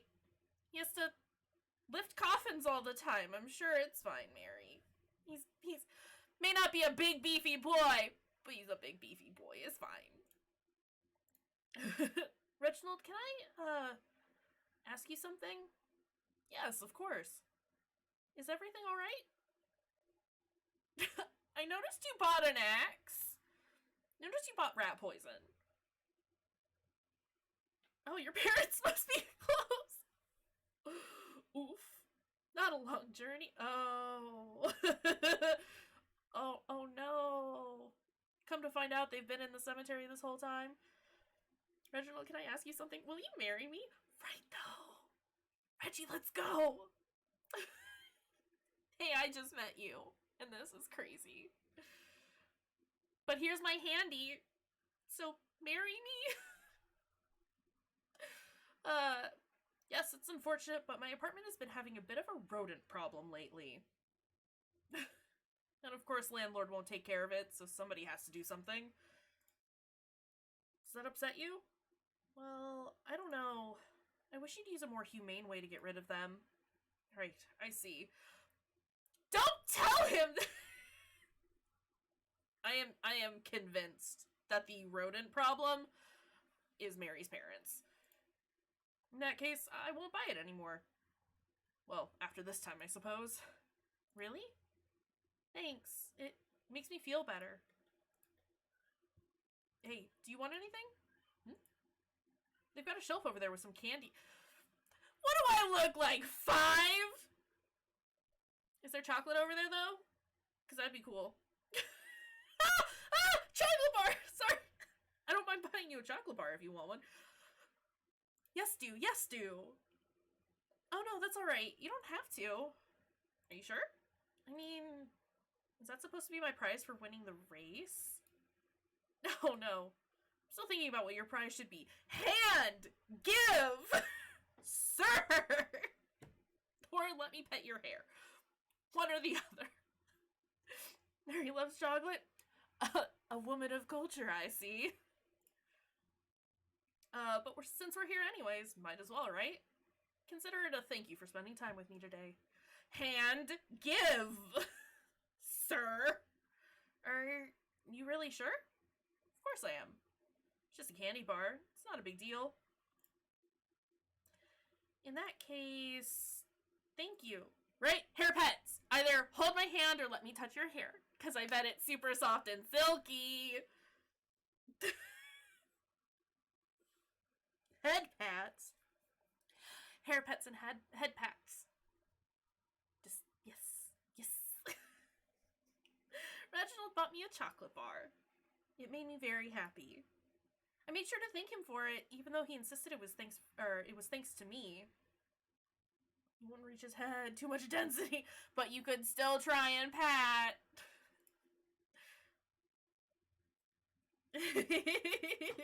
Reginald takes excellent care of his hair. It's true. I imagine it's just soft, like downy feathers. It's soft like Devo. Devo's got a super soft coat. Baby butt hands. Yes. Soft baby butt hands. We gotta stop. After we left the store, Reginald had to head home, saying he ought to drop off his tools and stuff. He said he felt bad not being able to invite me to do more. I told him it was completely okay. He didn't need to do anything, except hold my goddamn hand! I had a nice time today. Time must really fly, because when I checked the time afterwards, we were already well into the afternoon. I ended up heading home a little early that day. I didn't have much else to do outside, so I went home. read some books, made myself dinner, and then put the leftovers in the fridge. And then I washed up, put on pajamas, and went to go text my creepy friend on my phone. And well, do I even have to explain what I did after that? No, because I just did. Hi again. Hello. Reginald took too long to hold my hand. Now you gotta ante off and give him a hug. Yes! Please, please, please, please, please, please. My poor little brain is like, it's on overdrive, and I just want a Reggie hug now.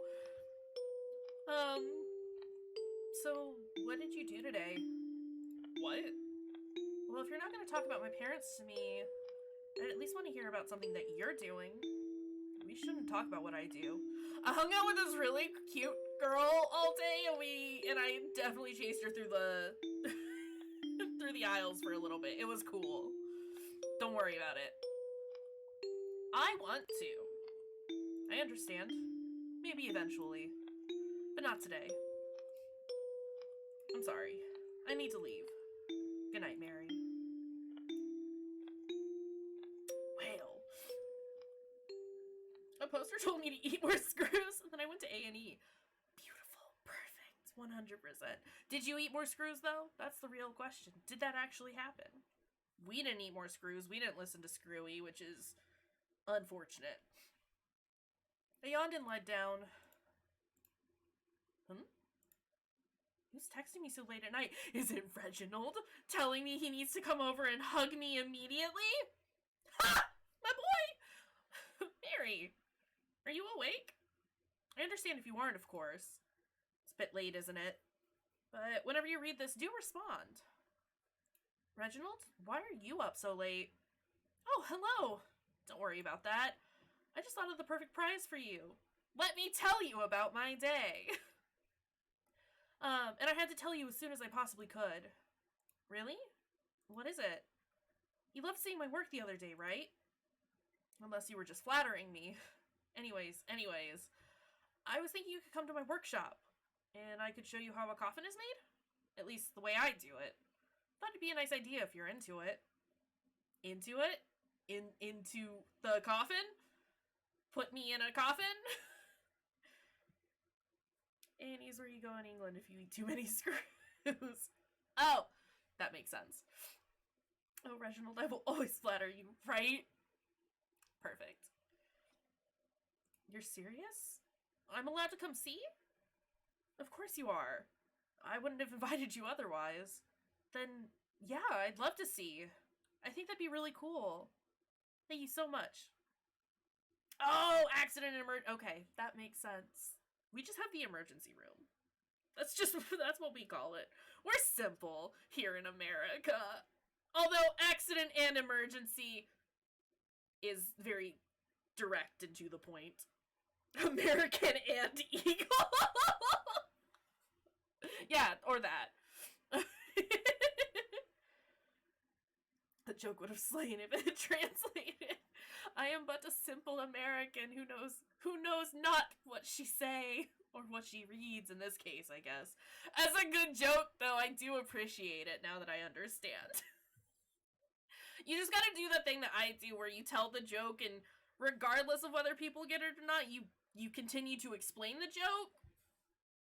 And that makes it funnier, because you're explaining it, which really doesn't make it funny, but it kind of drags the bit out even more, and then people are like, okay, ha ha ha, you get laughs either way. There are no accidents in the US, only emergencies. Woof. I don't see a lie, though. Seems like what happened. Yeah, but you gotta, like, really commit to, like, over-explaining it, so it doesn't just seem that, like, you know, people aren't getting it. You just gotta really lay it on thick about the explanation.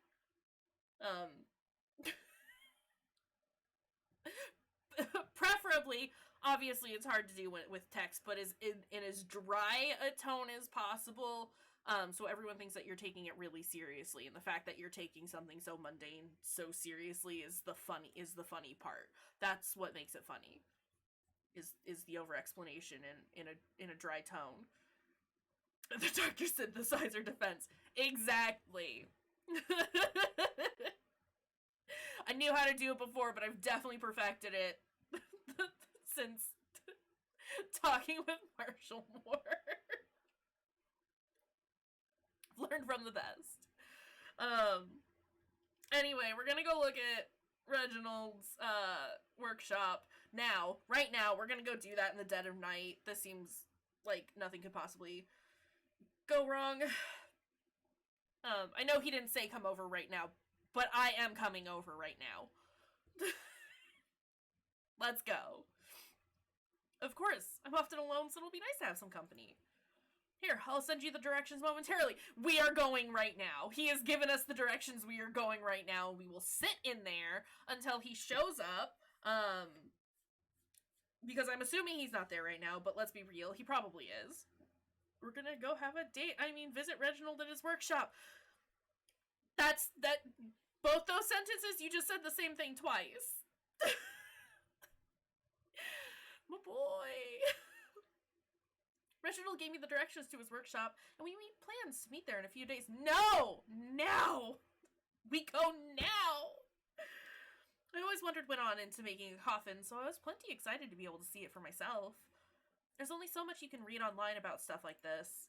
Being able to experience it firsthand would be something entirely different. Honestly, it was a bit hard to contain how giddy I was. I felt like a kid again, excited for a field trip the next day. Well, back when I still went to school with other kids and all. Anyways, I was excited. And after feeling like I'd been waiting forever, the day finally arrived. Oh good, we don't have to wait too terribly long. Good.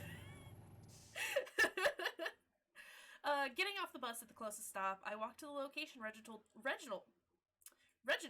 told me I should go. He told me it was a bit off a ways off the sidewalk and not too close to many buildings, which means it's secluded and no one can hear me scream, and it's fine. It's fine. It had honestly felt like I walked into a whole new city. It definitely wasn't as brick and mortar as back where I'm used to being. Eclipse in darkness because I didn't want to draw this environment. Hey, you know what? At least we got sound effects. It's valid, though. A scream with delight. No, that's the wrong game. Dr. Delight's in It's Not Me, It's My Basement. We're playing Cemetery Mary, Travis. Get with it. There were so many trees and buildings were so spread. That is a good question. Same universe? Arcade Kitten? Possibly, maybe? The grass grew in such a way that it didn't feel overgrown, despite reaching a bit where your ankles, or above your ankles. Reading. What? I walked down the town's cracked sidewalk until I came across a pebble path. Not a pebble beach. Who knows? It's me. I know.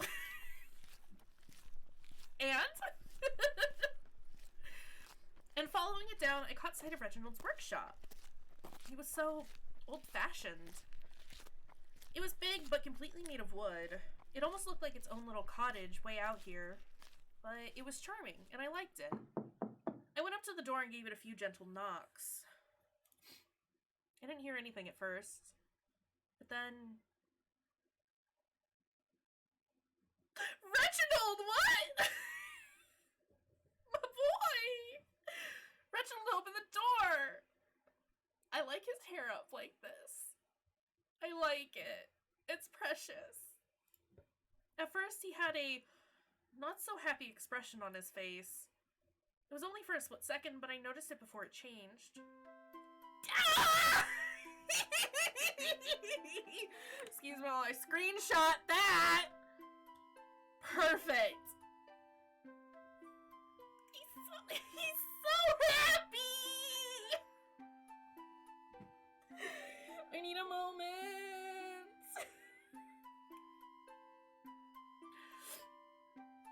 The feeling when no Mary versus the feeling when Mary.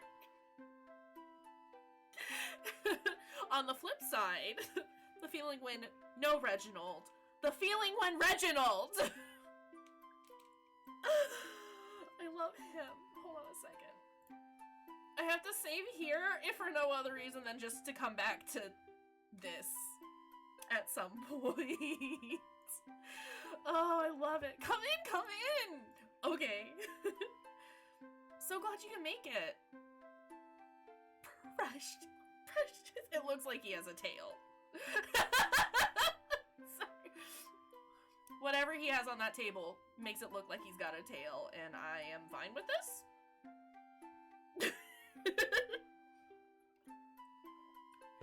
What have you done? Catboy boyfriend! Catboy boyfriend! Reginald the catboy boyfriend! Tail Reginald. Yes. Make it happen, please. I need to calm down, but I'm not gonna. I did draw him as a catboy for a Patreon request once. Beautiful. Whoever requested that is a saint. And bless you for drawing it for. Oh, I love it. Alright. Catboy boyfriend, Reginald. Hello, at your service. I took a step into the workshop. It was so cozy in here. There was such gentle sunlight flowing in through the windows, and the smell of sawdust was prominent in the air. But it was a good kind of sawdust smell. It smelled like productivity and hard work. And catboy boyfriends. Catboy boyfriends. Catboy boyfriend.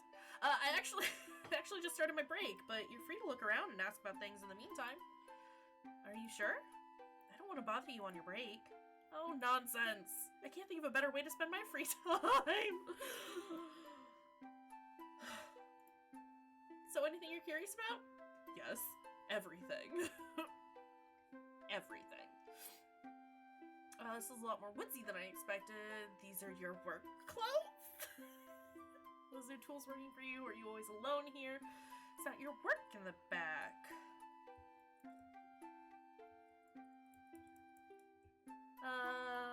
Are you always alone here? No, not always. Okay, just about always. But it's alright. I don't mind it. I get to meet up with others when they need bases and all, so I'm not always done. Or alone. Deeply personal questions right off the bat. I need him to know that I am serious about this. So don't worry about it. Besides, are any of us ever really alone? Reggie, what? He winked at me after saying it.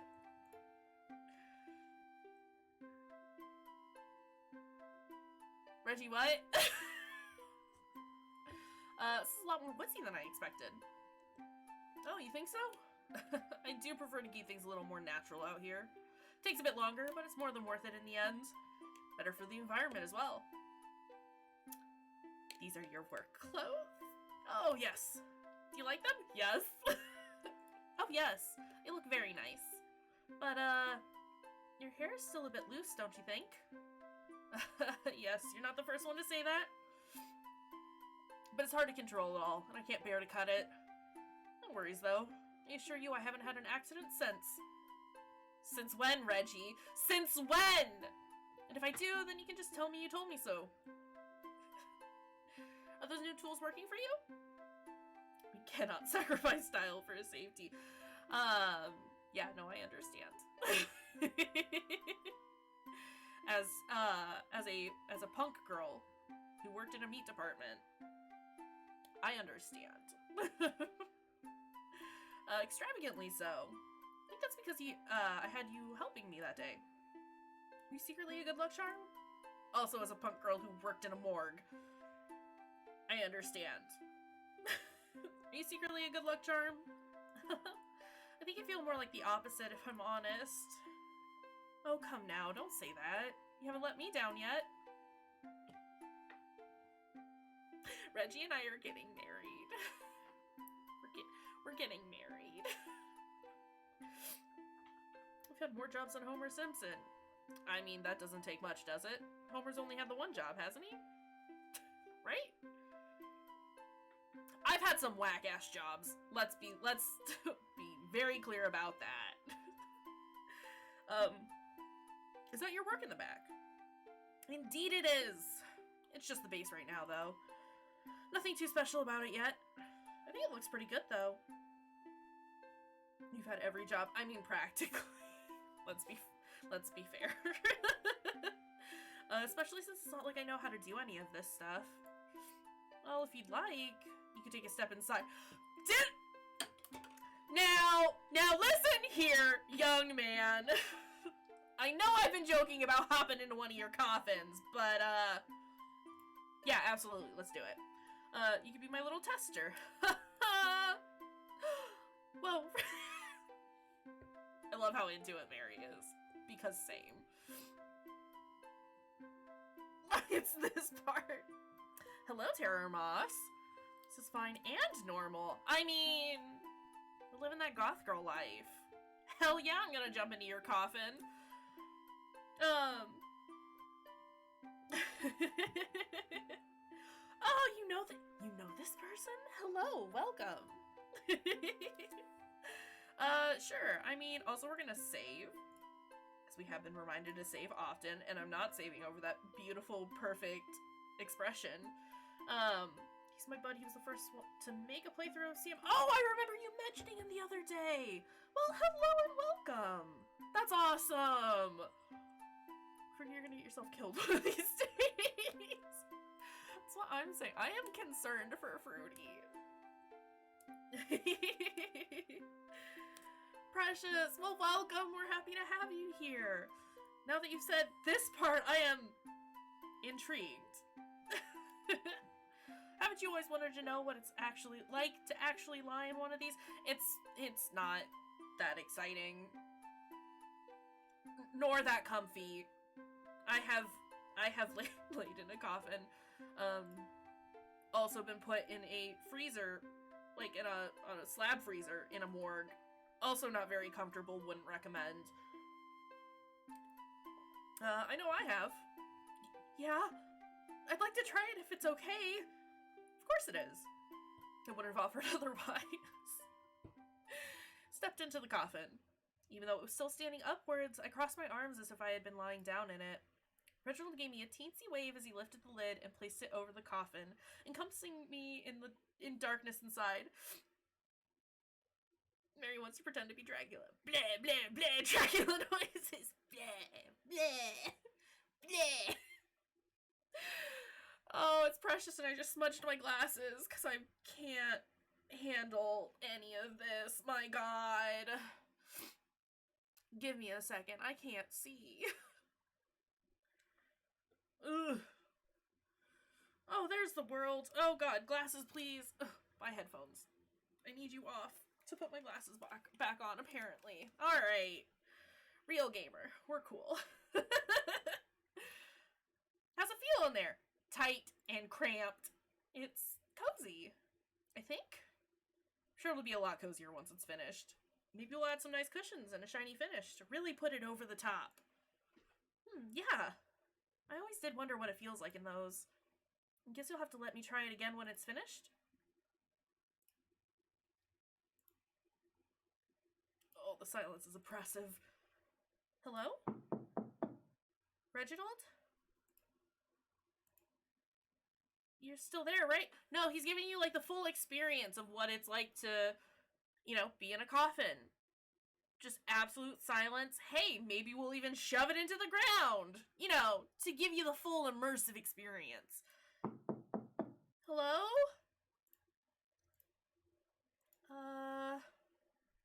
Guess I'll just let myself out then? Right? It's practice.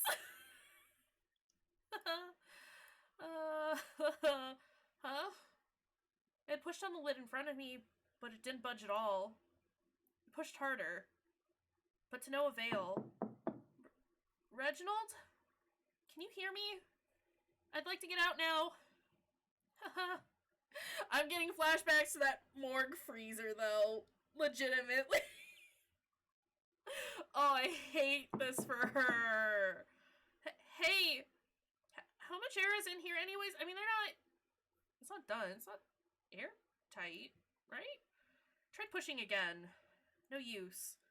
And no matter how much I yelled out to him, it seemed as if Reginald had just vanished. Hey! Let me out, please! I punched the lid in an attempt to get out. I felt pain surge through my wrist as I did so. It's me punching the table. Right? She's scared and I hate it. Why would you do this to her? You've done a terrible thing to this baby. But still, I did it again. And again. And again. Help me! Please! Let me out! Let me out! Please! I can't get out! Please! Oh, sweet baby. Oh no, did something happen to Reginald? He just went out to take a breather outside. Don't worry about it. Finally, I was let out. Oh, look at how spooked she is. Struggled to catch my breath as I was met with the face of Reginald, who looked quite shocked to see me in such a state. Mary? What happened? Are you alright? Where were you? Did you hear me screaming in there?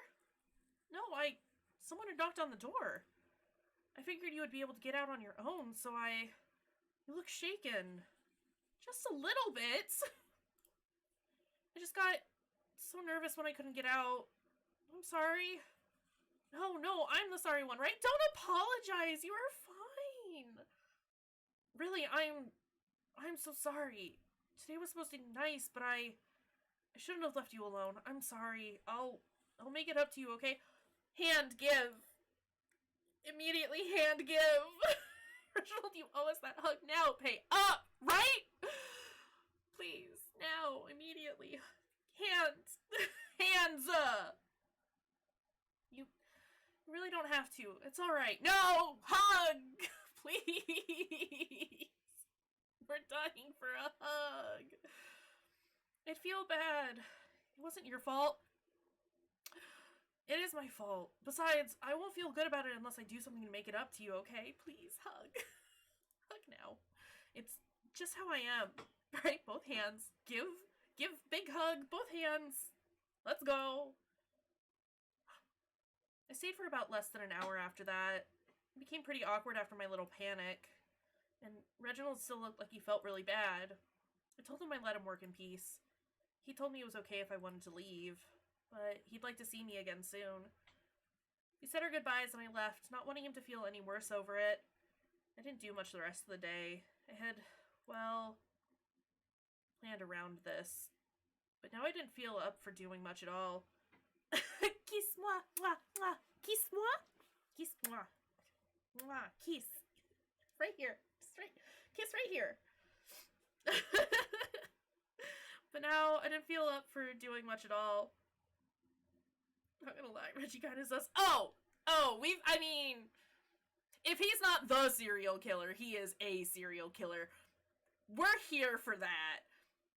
It's fine. We have come to accept it, and it's fine. We love our serial killer boyfriends. Catboy boyfriend, serial killer, catboy boyfriend.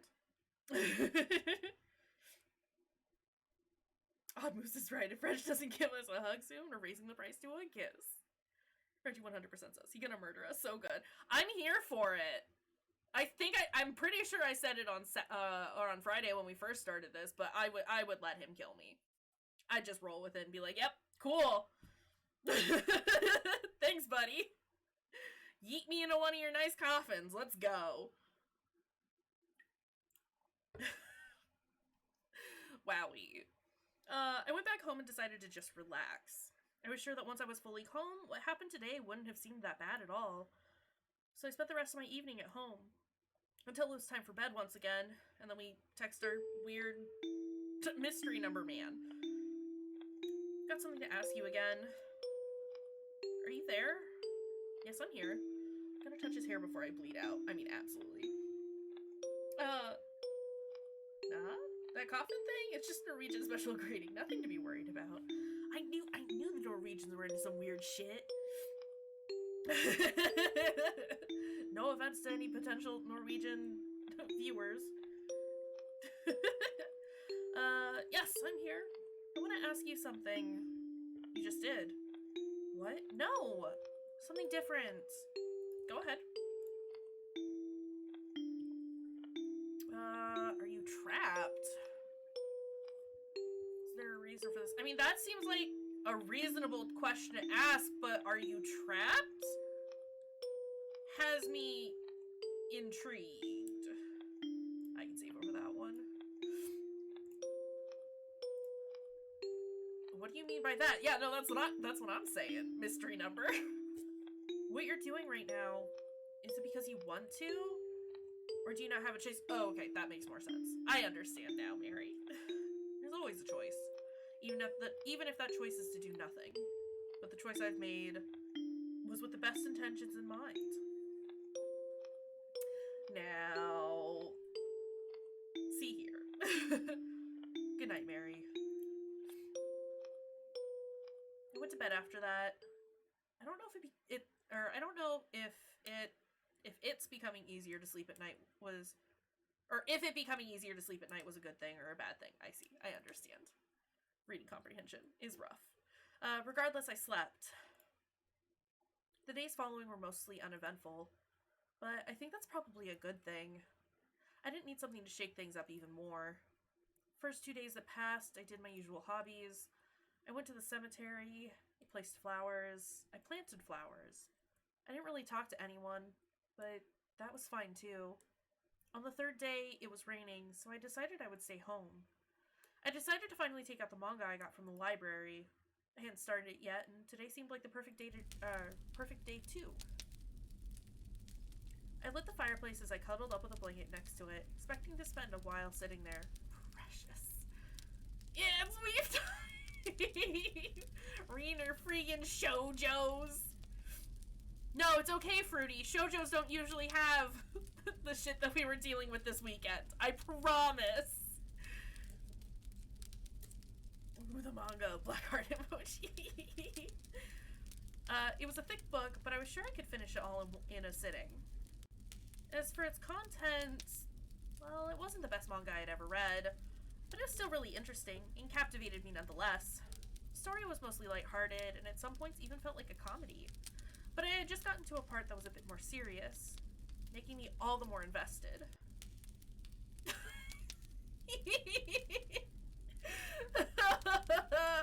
The main boy was hopelessly in love with the main girl. That was obvious enough from the start.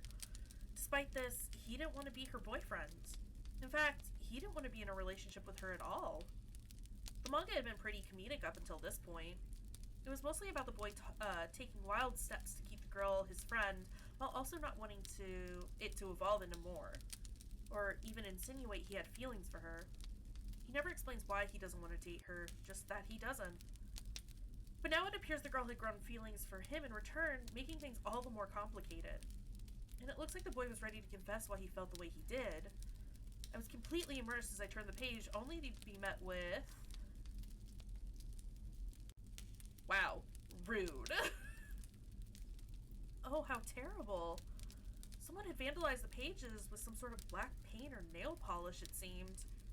I turned to the next page just to make sure the rest of the book was alright. Sure enough, the other pages were also scribbled in black. Except for one. This is when you yeet this book into the fire. There is a cult coming after you, Mary. You gotta go. There was a drawing on it, and what looked like some kind of writing underneath. It made me feel disappointed. But it's a library book? Okay, then take it back to the library and tell them that it's a cult book and they have to get rid of it. Still not as bad as the other anime incident. Facts, though. You mean you don't want tibbies? Just shoved at you suddenly for no relevant reason? Fucking monsters defacing library books. Allie is gonna be livid. Can we sue the library? Don't do that. We have a librarian in chat. She will set you straight. I know it's not all that uncommon for edgy teenagers writing books and all, but still, this belonged to the library. You shouldn't damage it.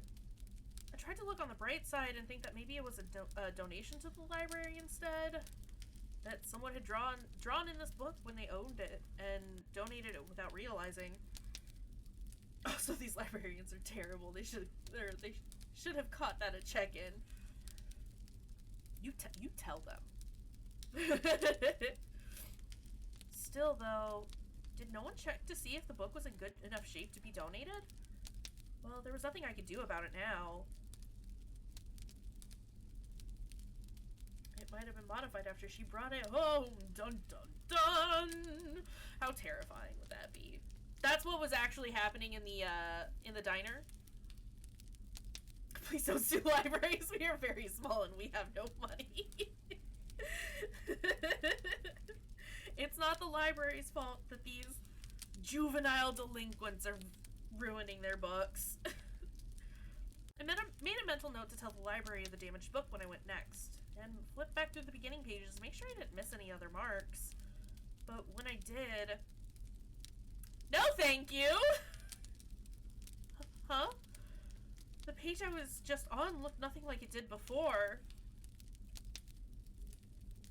It's me after, after my 8-shot latte. You can imagine the kind of stress we're under. All the characters, it was like they were looking straight at me. It's not like they were. They are, Mary. They're gonna fucking murder you. We need to go. Turn the page and it was the same. All eyes were on me. Completely startled, I had thrown the book away from me. But I didn't see where I was throwing it. Did you throw it into the fire? Good. That's where it belongs. In my panic, I throw the book right into the fire. Just bring $20 to the library and tell them to order a new one. And be like, sorry, book was haunted. I'm sorry I ruined your book. Book was haunted. The evil has been defeated or released.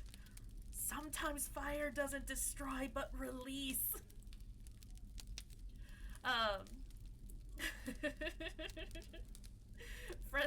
Friendly information from your local streaming witch. Oh no. Oh no, no, no. I wanted to save it, but it was too late. Putting the fire out wouldn't have saved it. It was already pitch black and burning into ash. I smacked myself in the head. I was always so careful with the library books, and now I just let one get completely destroyed. Stupid, stupid, stupid. Ugh. Even though the book was beyond rescue, I still had to clean the fireplace now. I sighed and gathered the proper tools to clean it. Kneeling in front of the fireplace, I heard my phone go off, and then it was just pictures of the scary manga. Honestly, if someone pays for it, we really don't care what happens to the book. That's what I'm saying. Just bring like $20 to the library and be like, book was haunted. Let me cover that for you.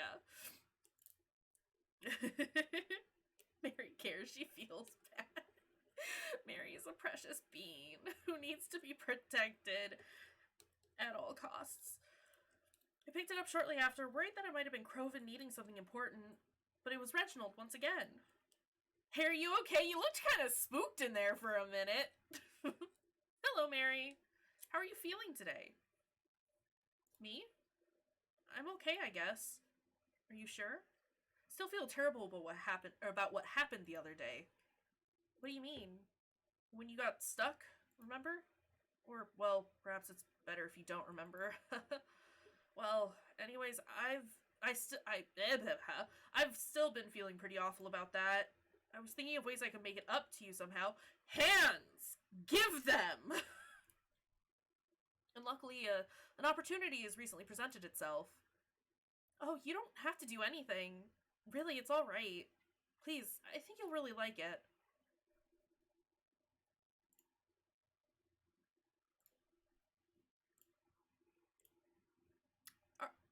Are you sure? Of course I'm sure. In fact, I'd say it was meant to be. It's so perfect for you, after all. You see, I was recently invited to a funeral. And who better to invite with me than you? How romantic. Oh, I'm so sorry. Are you feeling alright? Oh, yes, no need to worry. It was no one close, just someone I used to know a long, long time ago. I hadn't seen him in ages, so it surprised even me that I was invited. But since I thought you would like to come? I mean, absolutely he is. I would go with him. You do like these events, right? Well, I guess I can't deny that I do. But are you really sure it's okay for me to come? Of course. I think if anyone can put the fun in funeral, it's you. Reggie, you beautiful boy. Ah, shucks. Reginald forwarded me the details of the funeral and told me where I'd be meeting him. Despite our area's pretty cemetery, this funeral was going to be entirely in a church. I had never been to a funeral in a church before. Your sweet date on the cemetery. I mean, I would go. Each one I've attended has been outside, and it's a lot easier to walk into one that's held outdoors. But now I was invited and I could not deny, I did feel a little excited. Is that bad? I've never really gone to churches, but they've always seemed pretty from the outside. I just never had a reason to go. But now I do. I kept in touch with Reginald until that day, always double-checking the details such as the time and location. I didn't want to be late or hold anything up or cause any disruption.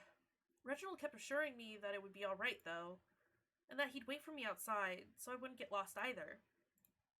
On the day of the funeral, I wore my usual attire. It's one of the great things about dressing like this. I'm always funeral ready. I mean, that's not the only reason I dress like this. I just like the color black a lot. But I think red is still my favorite color. Probably. When I turned down the street the church was on, I spotted Reginald standing on the front steps. He spotted me in return and gave a polite wave as he waited for me to reach him. This stupid face! I love it! Why don't you look nice? Oh, really? I'm just wearing what I always do. Right? He's so pretty! Also, he's got a sweater under his blazer and I love it. Yes, I know, but it's a nice look for you. Oh, right!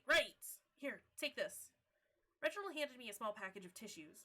I know you're not one to cry at these events, but just in case. Oh, thank you. That's very considerate of you. Do you think you'll need them too? Oh, no. I'm not much of a crier, I'm afraid. Besides, I think it's hard to be sad with you around. Oh. Okay. Reginald opened the door for me, and I stepped inside. I'd always admired this building from the outside, but had never been inside before. The ceilings towered above us. The walls were clean and dark, and the tiled floors below us gave a pleasant sound when stepped on. He gestured to the direction we'd be heading in for the service. There was a lot of people. That made me happy. We all herded into the room, everyone looking for a proper pew to sit in with a nice enough view of the priest. Sat down in closest open spot to me. In the closest, okay, yeah. And almost immediately, I felt an overwhelming sense of dread. Typo. It's fine. I think that's like the first one that we've seen. Also, no one is 6 feet apart, and no one has masks. Social distance. It's pretty social distancing. I get it. I'm not sure what caused it. Is it Spella's mom? Spella's mom the one who died? I'm not sure what caused it, or why it was happening. Aren't good. But it was as if the world was ending. Somehow. I don't know. I just couldn't place this overwhelming sense of doom that I was feeling. I looked around. It seemed like no one else was experiencing it. But it was so prominent to me. Almost tangible. Their ship name is Moreggi, which sounds like marriagey. But I think Moreggi sounds cuter. I like Moreggi better than marriage. But that's precious. Was that intentional? Did you plan it that way? Or did it just work out that way? Like a heavy weight that was sinking into your shoulders, or loud music that reverberated through your bones. The ceilings were so high, and I had plenty of room to sit, and yet I felt so terribly claustrophobic. I could not even hear what the priest was saying. Also, my Reggie, yeah, right? It was completely unintentional, but worked out surprisingly well. Well, like, Embry in It's Not Me, It's My Basement is non-binary, right? They are an NB? Embry, the NB? Is that? Or am I just superimposing that on? Sweet baby Embry.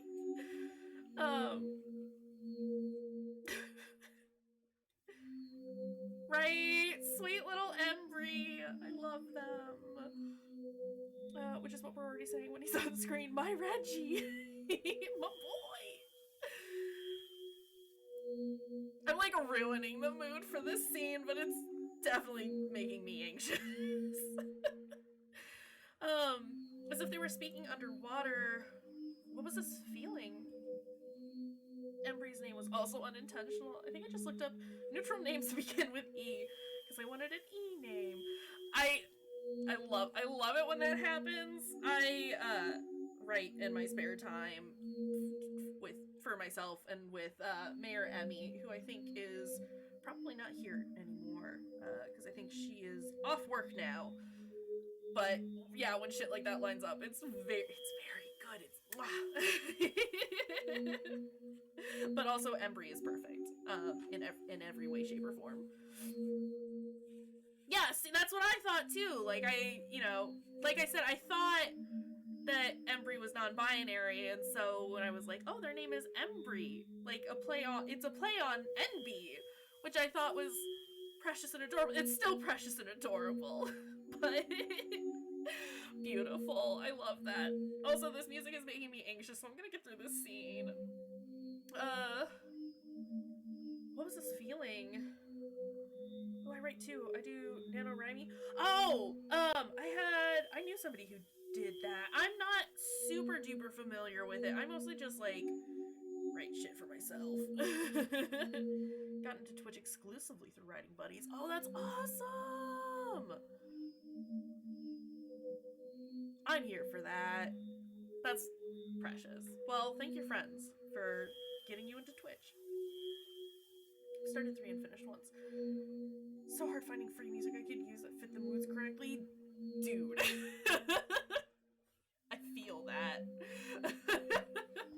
This works so well, though. Like, legit, like, definitely a little panicky right now, but it's fine. It's not fine. What was this feeling? It was making me feel sick. Yes. I felt the temples in my head start to throb the more time went on, and each muffled noise that coursed its way across the room somehow gave me a sense of nausea, as if just the vibrations of sound were causing me to feel dizzy. Something wasn't right. That's all I could think to myself. I felt almost paralyzed in my seat as the bad feelings continued, so on and so forth. It was hard to describe exactly how it felt. Is this a stroke? Sorry? What's the thing we're supposed to smell? Toast? Eugene, I think I'm having a stroke. A heart attack? I couldn't pinpoint this feeling.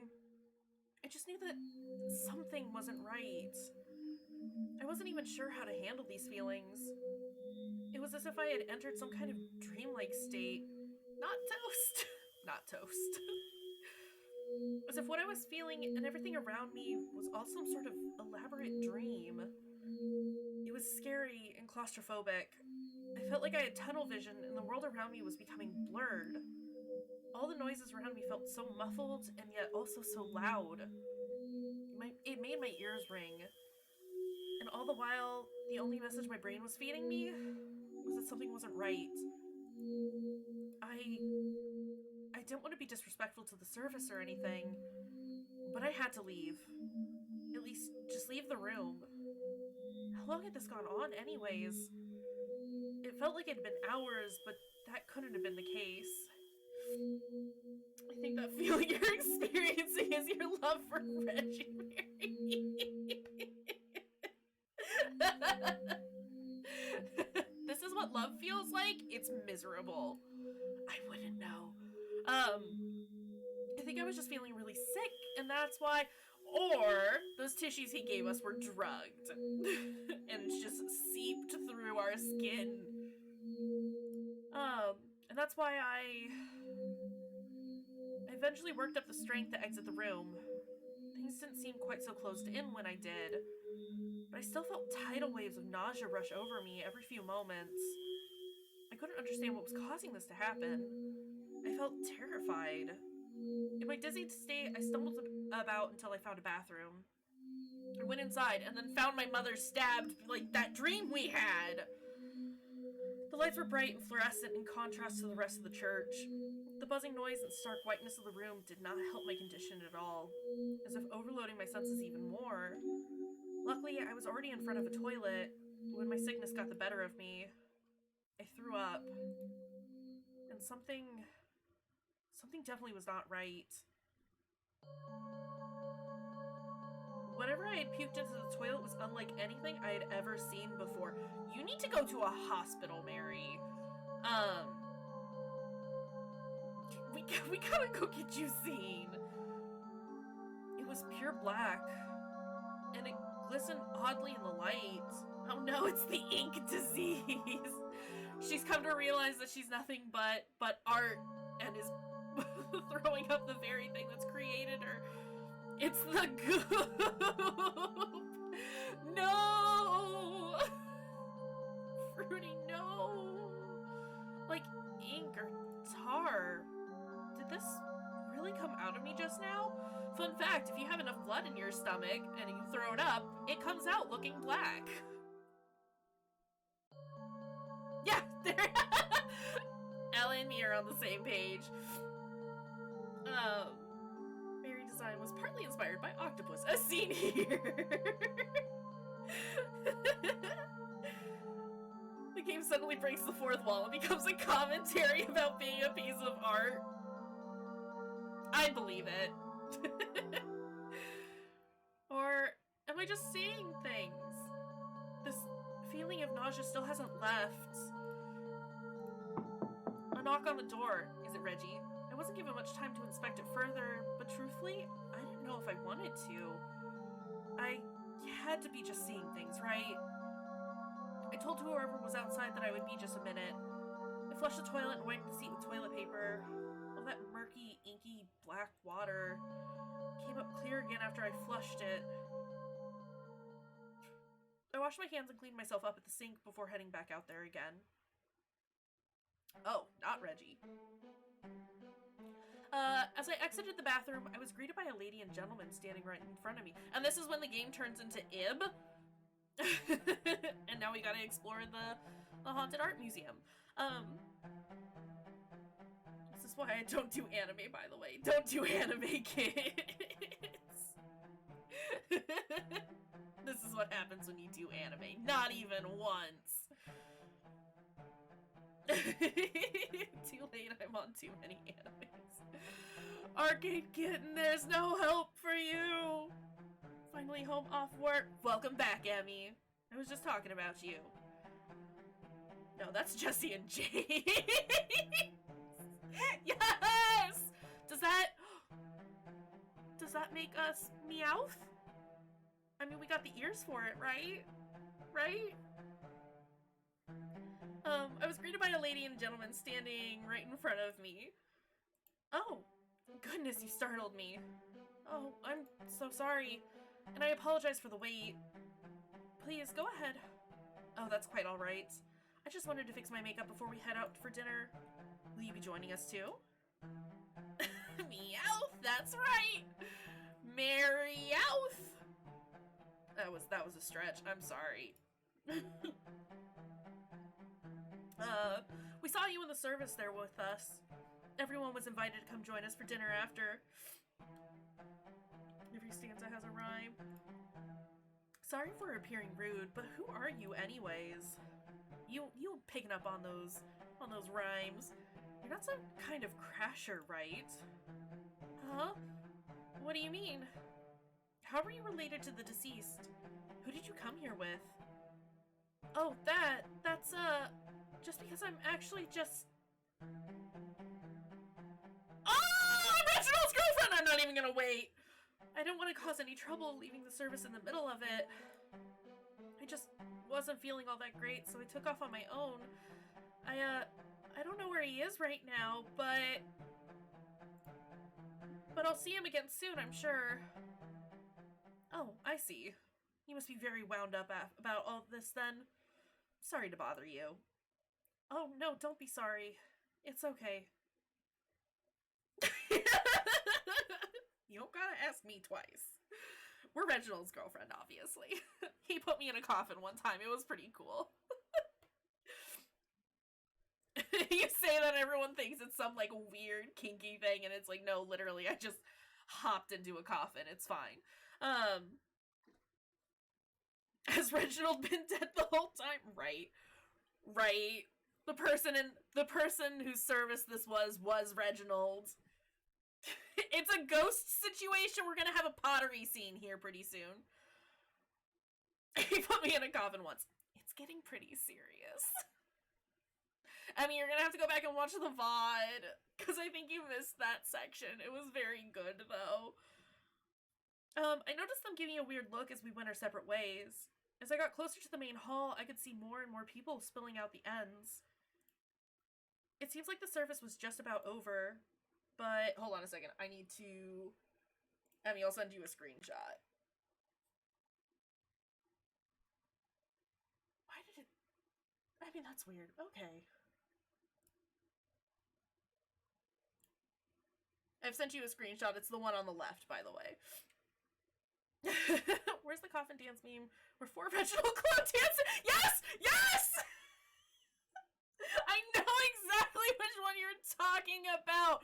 Quick, someone do an edit for us.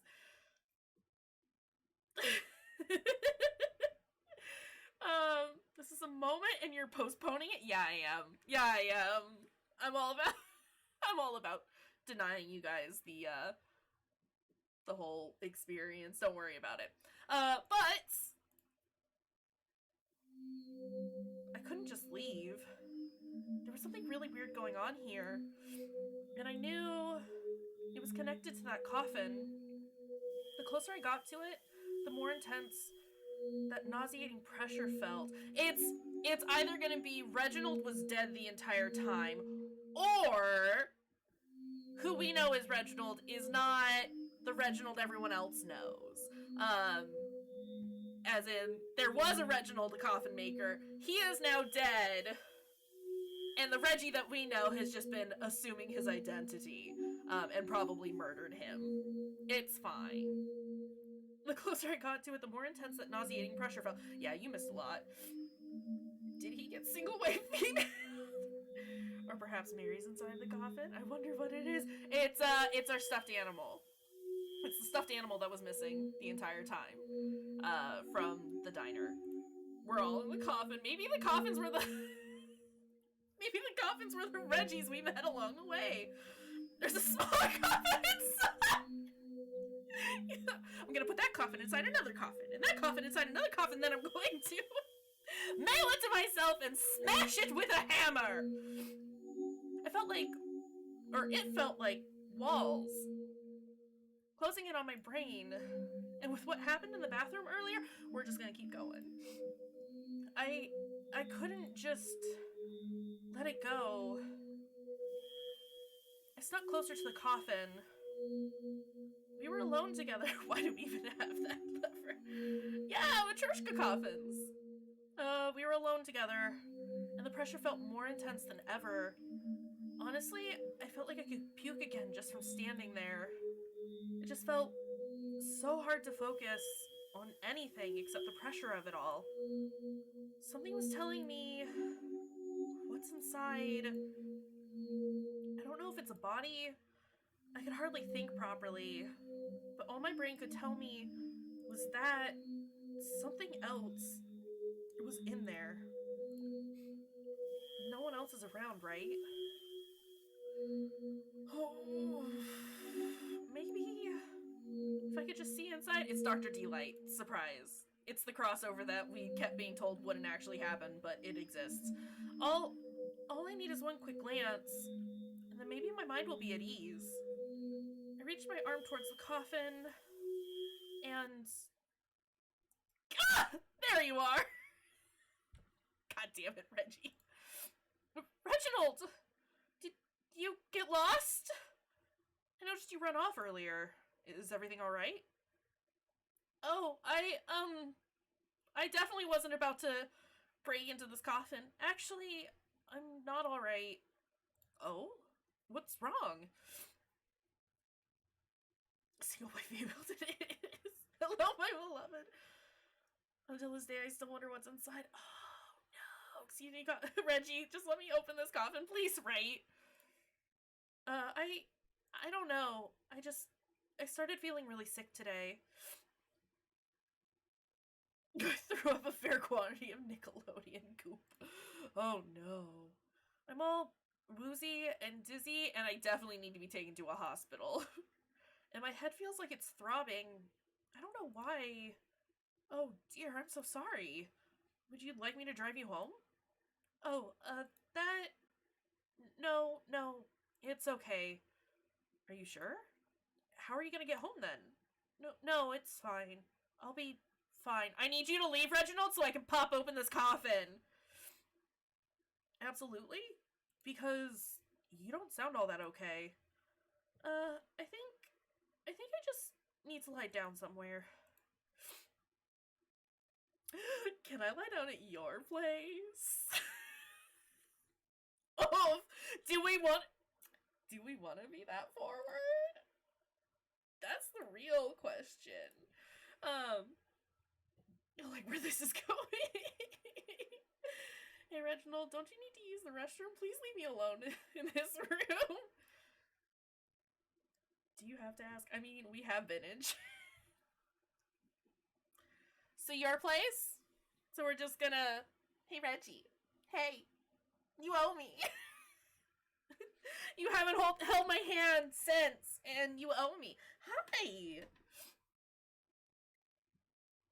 Hi. Hold on a second. I got a stinky cat. Come here.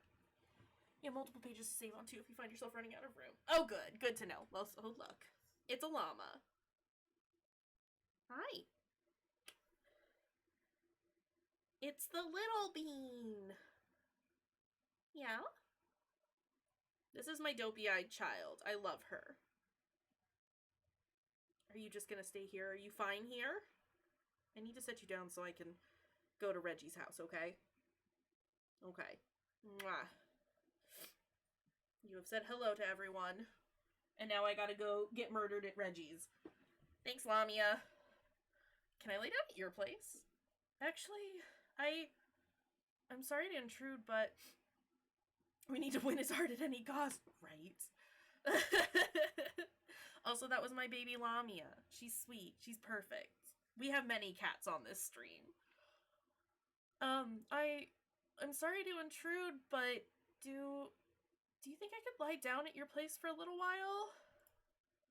I think I'll be okay to go home after. I just rest a little somewhere. Yes, of course. Here, let's get you out of here. Reginald and I quickly and quietly exited the church together. I think what Arcade Kitten was saying was save your game now. I mean, I just did! I did just save, just before choosing to go to his house. I got it, Fruity.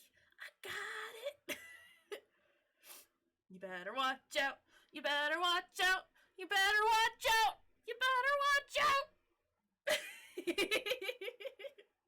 No, I appreciate knowing that there's multiple pages to save on. I see it now here at the bottom. But I definitely only thought it was the one page, so I appreciate knowing there's more. I just showed that vine to someone today.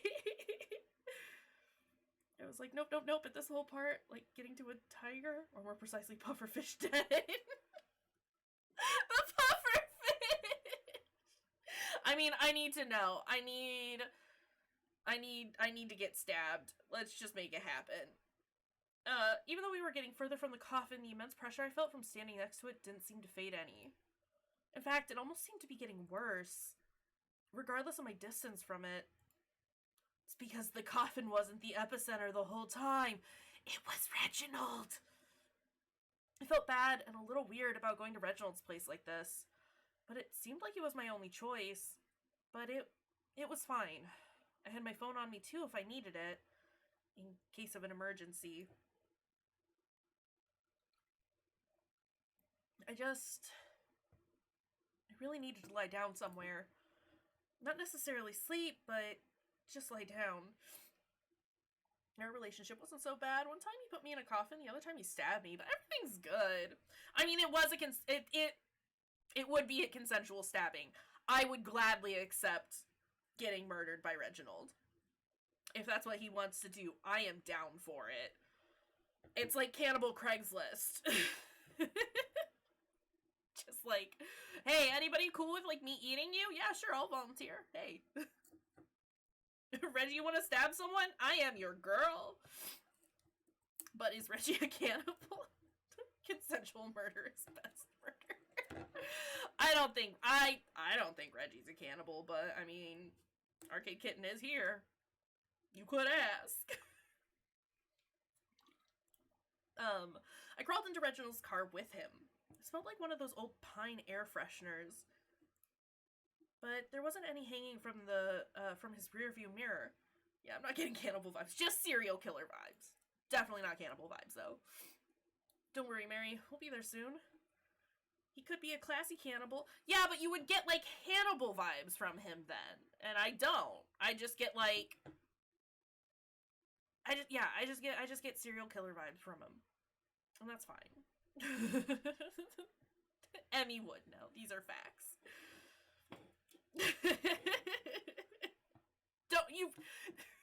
You knew what you were doing. Don't worry, Mary, we'll be there soon. And don't be afraid to ask for anything on the way either. You really are starting to look sick. I just get Reggie is a sweet man who does no wrong ever. Isn't that what I said? I didn't know what he meant by that, but I didn't really have the energy to ask about it. The world around me felt like it was spinning. I hoped I wouldn't throw up again in Reginald's car, and I really hoped I wouldn't need to go to the hospital or anything like that. I probably should have paid more attention on the drive to Reginald's apartment, but in the state I was in, it was very hard to do. Ooh, excuse me. Nothing really looked quite as it should. Everything we passed just seemed to meld together into shapes. To the blackout hospital? Hey. My head was killing me. I don't remember how long we even drove for. I just remember Reginald parking his car and helping me out the other side. Oh wait, did you drink something he gave you? I don't think so. I think the only thing he gave us was a little packet of tissues. I think. He let me lean against his shoulder as he brought me in through the front door. This isn't Malcolm, Emmy. This isn't... I mean, if it is, it wasn't from food or drink. I don't even know if Mary had breakfast today. I don't think... If she did, she definitely didn't tell us. He let me lean against his shoulder as he brought me in through the front door. The elevator is broken, so we're going to have to take the stairs. Pretty sure even by drinking 10 gallons of Mountain Dew, I wouldn't puke black things. Please don't drink that much Mountain Dew. The elevator is broken, so we're gonna have to take the stairs. I hope that's alright, right? Carry me, Reggie. Just scoop me up like a princess. That's fine. It won't be that long, okay? Just a little further. Reginald brought me to the stairs and helped me up them one by one. Somehow, it felt like the most difficult task in the world. Like, I couldn't even focus on moving my own 2 feet. Carry me like your dead bodies. I didn't understand anything that was happening. I I really just needed to lie down. As we ascended the stairs, I heard someone else coming down from an upper floor. I didn't think much of it until they stopped us on one of the landings. Oh, Reggie mad! Reginald! There you are! I'm sorry, you'll need to get out of the way. Please, it'll be really... Can't you see I'm busy right now? Reggie is the Lady Dimitrescu of the CM universe, everyone who wants him. Okay, but Lady D was perfect. And I mean, so is Reggie, so yes. Yes. Absolutely yes. Yes. Yes. Perfect. Can't you see I'm busy right now? Come on, you can't tell me you don't notice it too. And when I try to talk to Miss Sherwood about it, she doesn't answer me. Have you heard anything from her? I knew she was meant— Elmay! I told you I am busy. Kindly move out of the way. Now. I felt to shove past the poor lady. I felt bad for her, but I also felt as though I could barely walk anymore. I really, really hoped I wouldn't throw up again. And then at some point, we were no longer on the staircase. I heard Reginald take out his keys and unlock his door. Oh, look at her. Well, here we are. I know it's not much, but I hope it'll do. But you're unwell. I shouldn't ramble. Here, why don't you lie on the couch? Watch some TV. I'll start some tea. Maybe it'll help you feel a bit better. Oh, okay. Thank you. Got a case of the purples! Oh no! Not the purples. I almost collapsed onto his couch the second I was close to it. I don't know what was wrong with me. I just needed to relax. I tried to listen to what he told me, watch TV. Maybe if I could just distract myself like that? Oh! My sweet girl! I reached over his coffee table and turned the TV on. No, you need an exorcist, Mary. Get this girl some acids and some water and maybe a couple of crackers. She's becoming grape-flavored. The worst flavor. I reached over his coffee table and turned on the TV. I fumbled for the channel buttons, trying to put on something calm. Maybe a cooking show, or a house show, or something like that. And I stumbled upon a channel I hadn't seen before. The screen went all static. It's the eye! At first, I thought the TV just lost connection. But even when I fiddled with the remote, nothing changed. When I hit the power button, it didn't turn off. Even though it was static, I could still hear something. But I felt too dizzy. It was hard to listen. There were words. It was almost like I could tell it was talking to me. Like it was trying to tell me something. Samara's just gonna crawl her way out of this TV and be like, that boy is the threat. Get out! Go!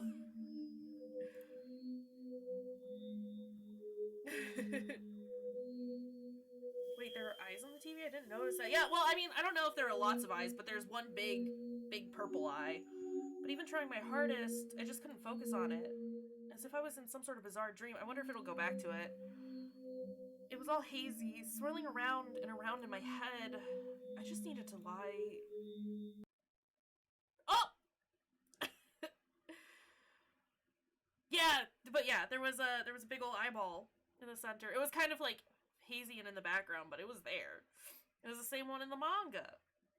Good morning, sleepyhead. Hi! Or, well, evening, rather. Reginald? What happened? You fell asleep. What else? You must have been feeling awfully sick. Is he also reading a shoujo? Reggie has way better hair than the ring lady. I definitely trust him over her. I haven't seen Reggie crawl out of a well yet, so he's still up there on my list. Are you feeling any better? Oh, yes, actually. I think so? I was feeling a little better. He gave us a blanket. He's such a gentleman. We don't like Wells here after the incident.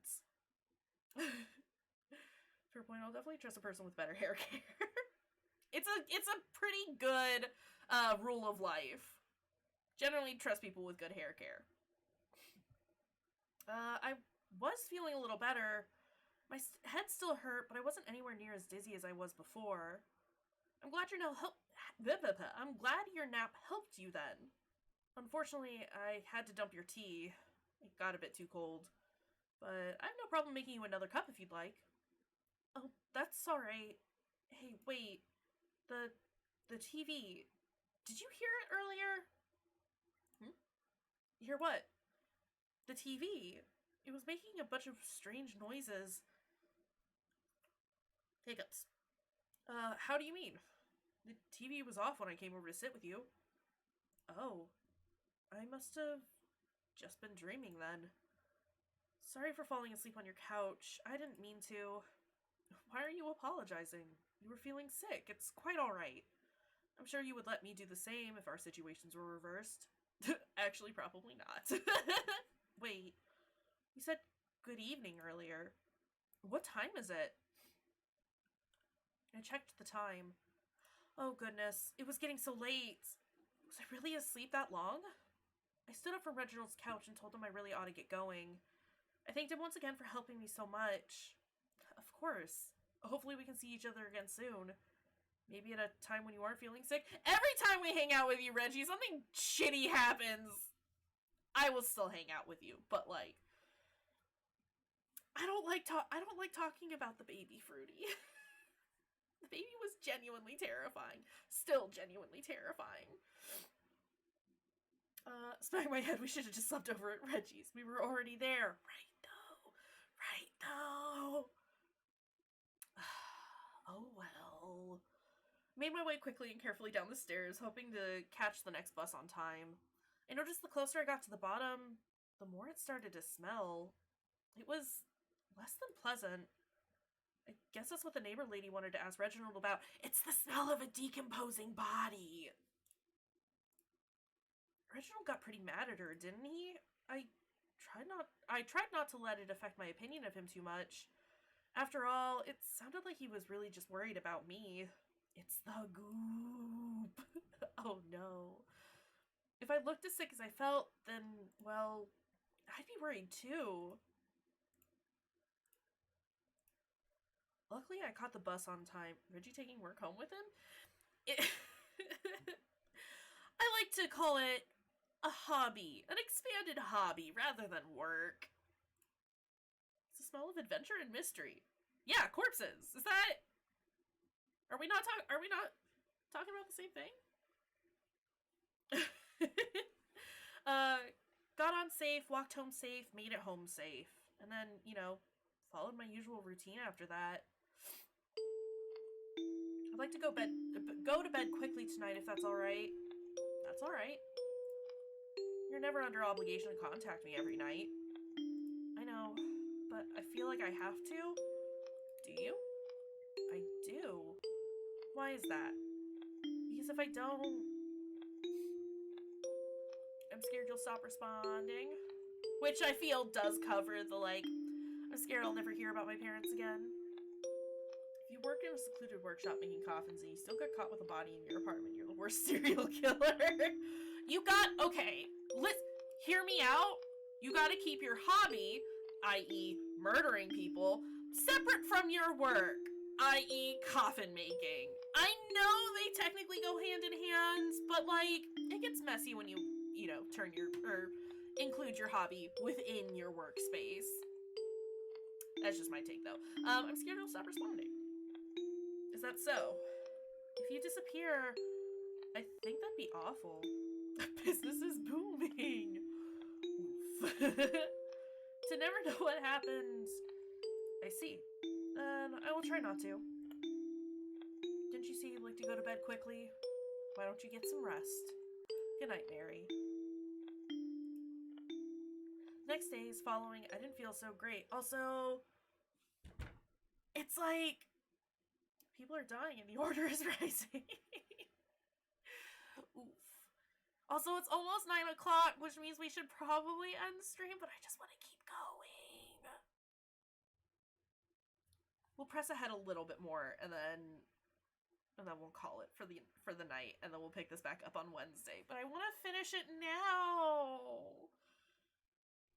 Also, that means more chance to date with Mary on the cemetery. Perfect. I must have caught something that day, but I wasn't aware there was anything going around. Maybe it was just a bad cold? I don't know. I just couldn't help but feel so sick. It wasn't as extreme as the first day, but I still felt so horrible. I was so terribly dizzy. My head was always throbbing. I would try to just nap it off, but I couldn't stay asleep for long. Though sometimes I would just pass out anyways. I wish I knew why I was sick, but I didn't really want to go to the doctor just yet. Hopefully if I waited a while, it would just pass on its own. That's how it usually works anyways. So here I'll sit. I just hope I'll have the energy to get up later. Because sitting here, I'm not feeling too hot. You should feel plenty warm. You're right by a fire, Mary. I heard familiar footsteps thump down the stairs and turned into this room. Blue blanket, because the blue stands for sad. Aww. Sounds like Mary needs a hug. Also, hey, Croven, long time no see, buddy. Psst. Mars, you awake? Yeah, I'm up. Okay, just wanted to make sure. I'm gonna head out for a little, alright? What? Just for a little, okay? I'll be back before you know it. Croven, please don't leave. I'm sick. I know, Mary, I know. But this is important, right? But what if I need something? What if I pass out again? Come on, Mars, you're not that bad. Besides, it's not like I could really do much for you. You know I don't like to be left alone when I'm sick. I know, but like I said, this is important. It's more important than me? Mars. Do you really need me to stay that badly?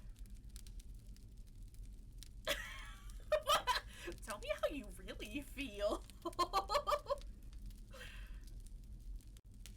Ah, fuck. I mean, alright, hear me out.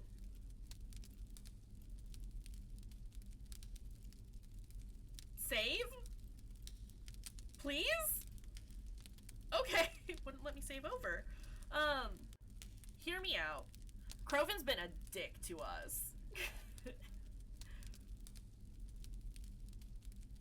It's your stream, you do you get. I mean, I know, but I still need to, like, verbalize and rationalize my choices. Croven's been an asshole to us this whole time. Safety precaution, nice. I've learned.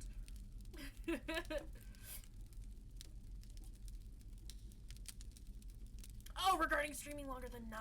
Oh, facts.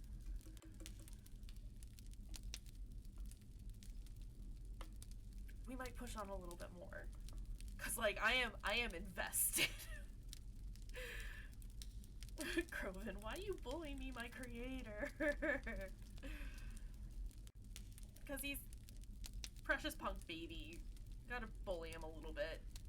Please don't bully people.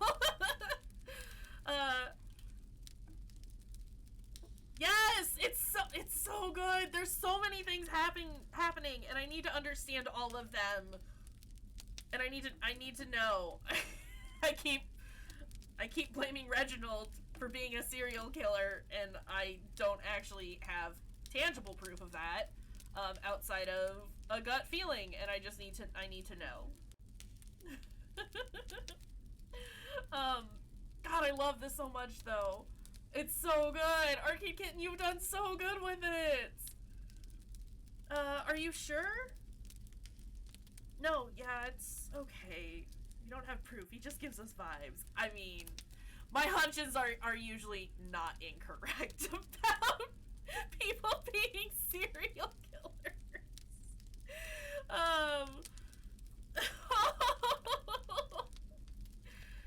He's just vibing. He's just serial vibing.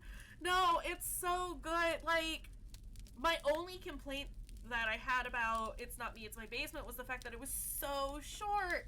And, like, I know you talked about it on the stream that you just did, or your art stream that you just did, about how, like, I mean, you did everything that you wanted to with it, and that elaborating more or continuing on with it would just kind of defeat the purpose.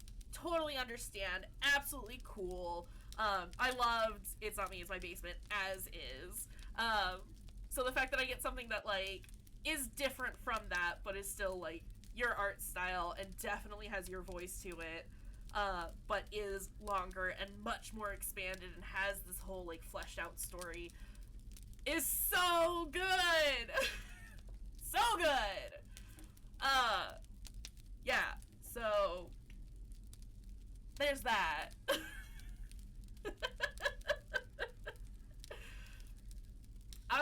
I'm just telling you like it is. I am not shy about, you know, calling a game out on things that it doesn't quite execute properly, or just being garbage, and this is not it. This is perfect in everything. In every way. Yes, please let me know when all your games come out.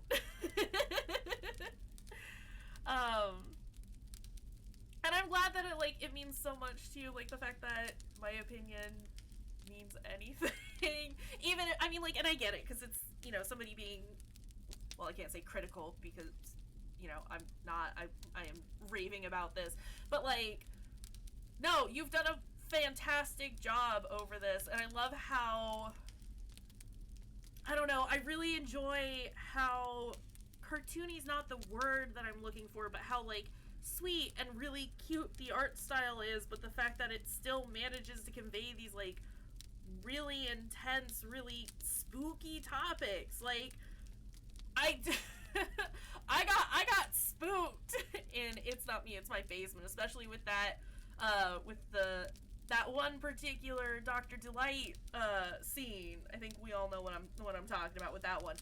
I was freaking out.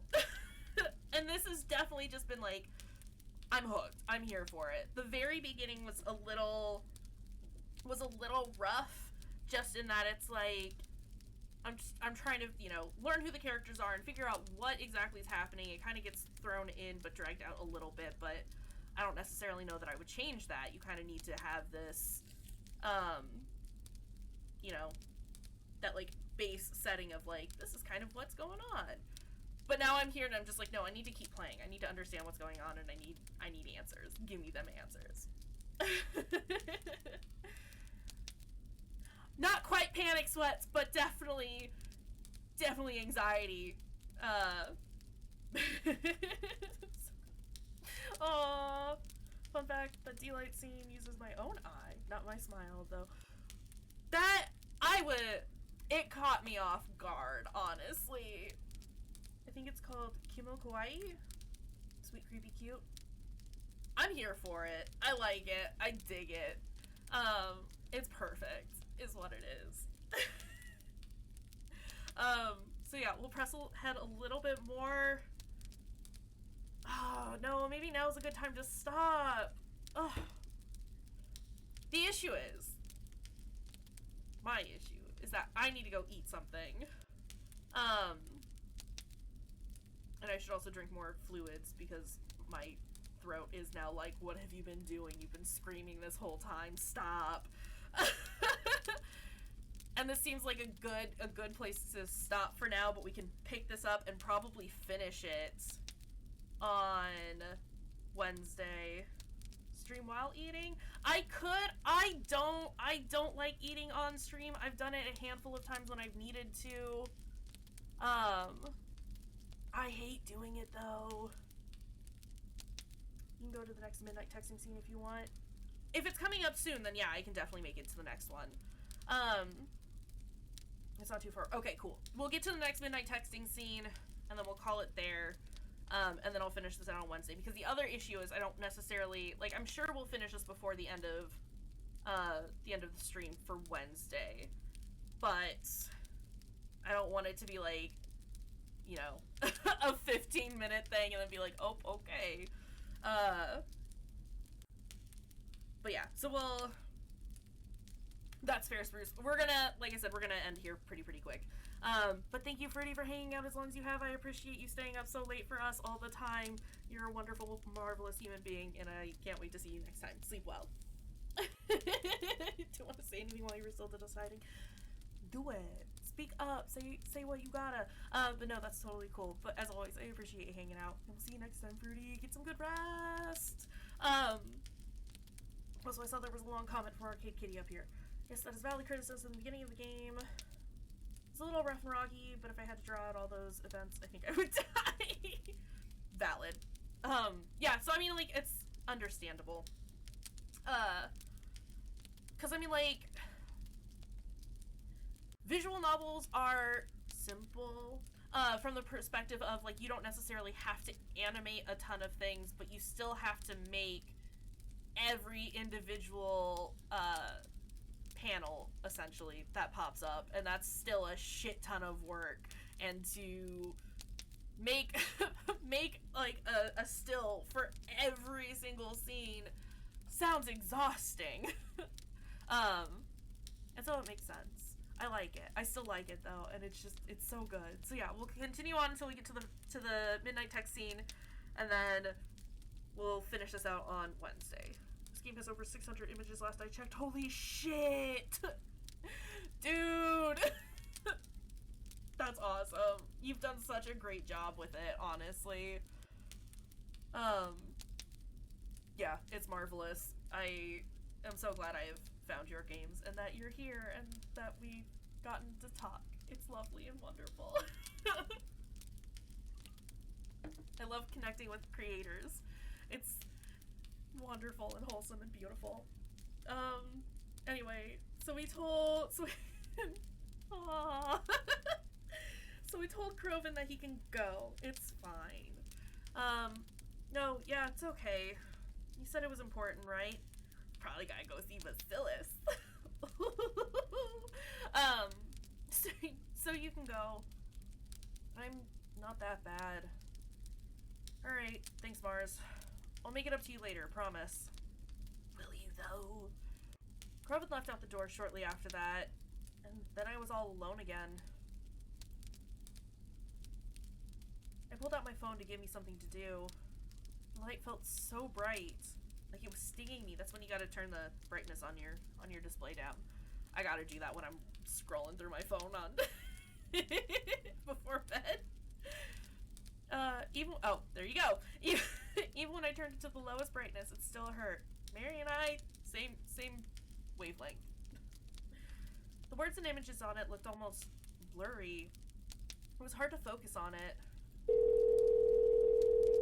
I went into my contacts and hit the call button.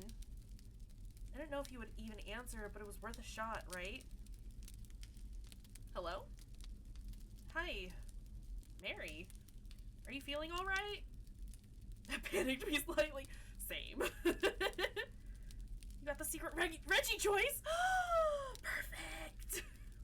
Perfect. I mean, I definitely had a hope that, like, Reggie would show up with Croven gone. Because obviously he's watching us. You still sound quite sick. Yeah, I'm okay. Well, actually I'm not. I still am pretty sick. But it's not as bad as before. That's good then. I hope this is alright to say, but you sound upset. Is everything okay? Oh, yeah, I'm fine. You're not. Tell him. Talk to him. It's fine. I'm just a little lonely, I guess. I don't know. I'm sorry I just called you out of the blue like this. I don't know what I was thinking. Sorry if I bothered you or something. Don't say that. You were not a bother. Thanks. Sorry, I don't know. I guess it's just because I'm so sick. I don't know what to do with myself. My cousin was just here, but he left, so I'm just feeling, I don't know. I didn't want to be alone. Do you want to come over and hang out? I'm sorry. That sounds really silly when I say it out loud. Oh. I'm really sorry someone would just up and leave you like that.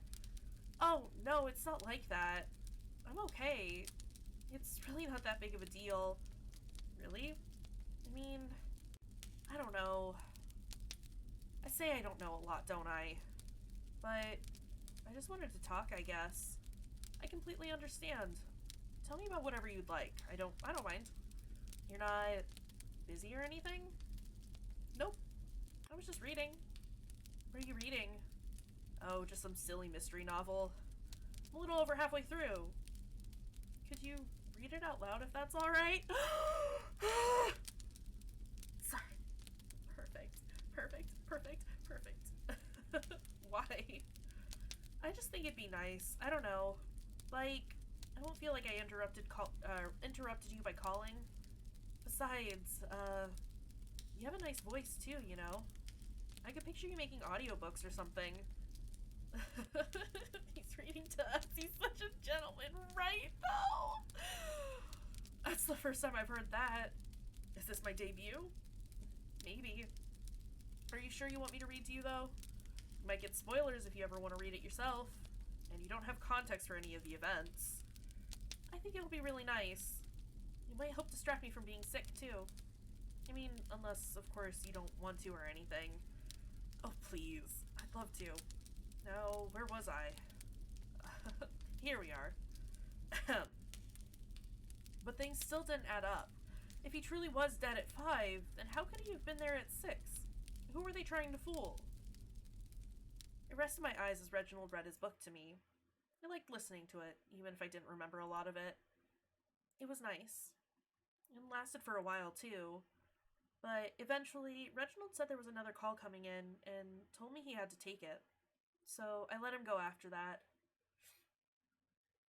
Might as well have happened. It was just about dinner time. Croven still wasn't home, though. I wasn't sure if I should prepare anything for him. I decided not to. I was sick after all. I didn't want to get him sick, too. So I mustered the strength to make dinner for myself. Streamer Reggie? Reading audiobook? I would tune into that in a hot second. Tier 3 sub. Constantly giving him bits. I'm there for it. So I mustered the strength to make dinner for myself. Before I knew it, the sun started to set outside. And so I trudged my way upstairs getting... But Osagi! Coming in with a raid! We're getting ready to end, actually! But thank you for the raid. I super appreciate it. And thank you for the shout out, Allie, getting on that. Ooh, Divinity Original Sin. Were you enjoying it? Was it fun? How'd it go? How was your stream? Yeah, so we're at the tail end of our stream. Everyone I've been going to raid is ending. Oh no! I'm glad your stream was really good though. Yeah, no, we've actually gone over the time that I usually do. But I just needed to get through these last couple of slides for this game because oh my god, it's so good. I think I followed you from Forest Fae, maybe? I could be wrong. My brain go brr. That's valid. My brain always go brr. I don't remember. I know I remember seeing you follow me a while ago.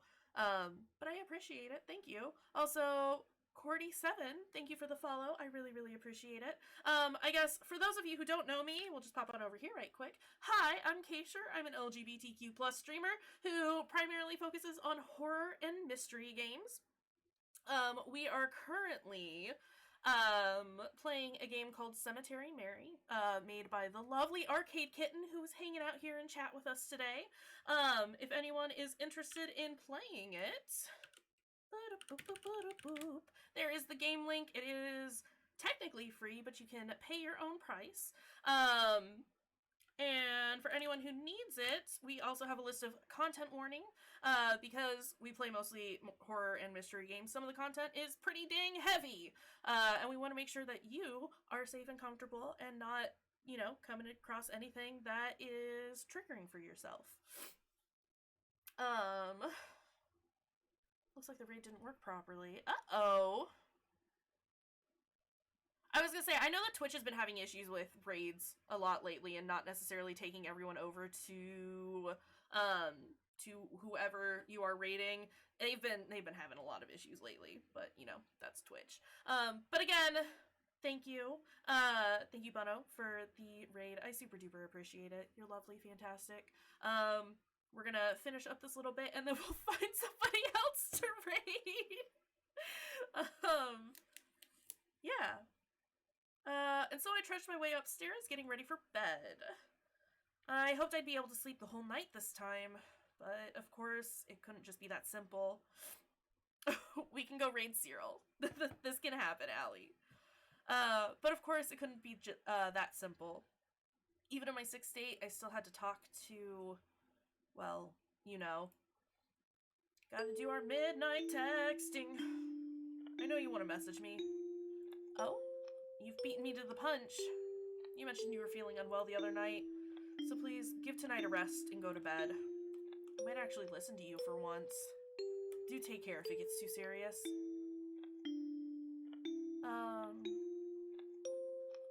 Did Mom and Dad tell you to say that? No. Good night, Mary. Alright, and we will save here. RIP! So yeah, we got through a bunch of this tonight, and I'm very excited about it, and I just want it to be Wednesday now, so we can play more! So happy you played tonight. I'm so excited for the next stream. It gives me even more to look forward to. I'm just, first off, thank you, Arcade Kitten, for hanging out with us this entire time, and just in general, like, coming and hanging out in the stream. I really appreciate it. I've been raving about your game this entire time to you, but just to recap, like, it's lovely, it's wonderful, I adore your art style, the story is engaging, I am invested in the characters, and I need to know what's going on, and I will definitely, even off-stream, once we get through this run, I will definitely be playing it again to get all of the other endings, because there are 7 in total, I think. Is that correct?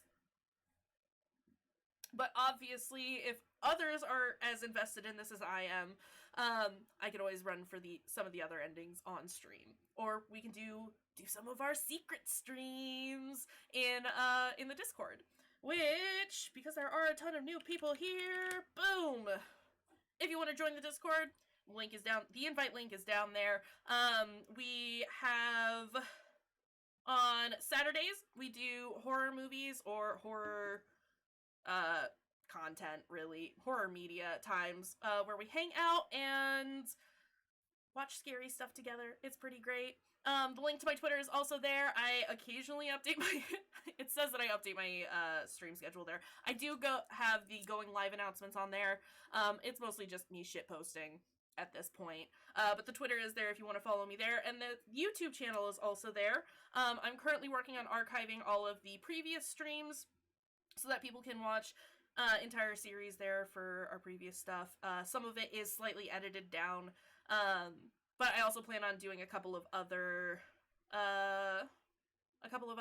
series on there that are extremely reading heavy. I am hoping that this week I can start on recording Higurashi, so that y'all can watch that at some point if you want. I'm trying to think if there's anything else. Yeah, I think that's about it. So, like I said, if you want to join the Discord, we do a lot of fun stuff in there. I occasionally stream in the Discord outside of the usual Twitch stuff, and we generally just have a good time. But yes, thank you everyone for being here. Again, Bunno, Soggy, thank you for the raid. I really appreciate it. Arcade Kitten, thank you for doing stuff. Recording a reading heavy visual novel plus 2 reading heavy games? Yes! I'm trying to think what the other games were. I mostly just remember Higurashi at this point. But anything that is, like, just reading is what I'll be putting there, as well as maybe a couple of other games, that are maybe a little too heavy for me to do on stream, because I'll just be crying every 10 seconds. I don't know. Yeah, we're taking care of my throat, for sure. But yes, we'll go live next time, on Wednesday at 6 p.m. Central, as our usual time. I'm gonna go ahead and set up the raid for Hit Save Cyril, who's playing some more Bioshock, hell yeah! I'm gonna go probably make some tea or something and help soothe the throat because we've done a lot of talking and reading tonight. It's wild how much of a difference there is between talking and reading and how much reading takes out of your voice. But again, thank you everyone for being here. I really, really appreciate it. Y'all are fantastic and wonderful. Like I said, we'll be finishing Cemetery Mary on Wednesday at 6 p.m. And yeah, you're all great. Take care. Stay safe. Go give some love to Hit Save Cyril. They're a lovely, wonderful streamer. It was... Oh, yes! No, thank you, Tara, for popping in as well. I appreciate it. It's wonderful. Perhaps got the chance to attempt again. We would love to have you back. That's for sure. But yes, like I said, take care of everyone. Or take care, everyone. I love you. Thank you for being here. Mwah.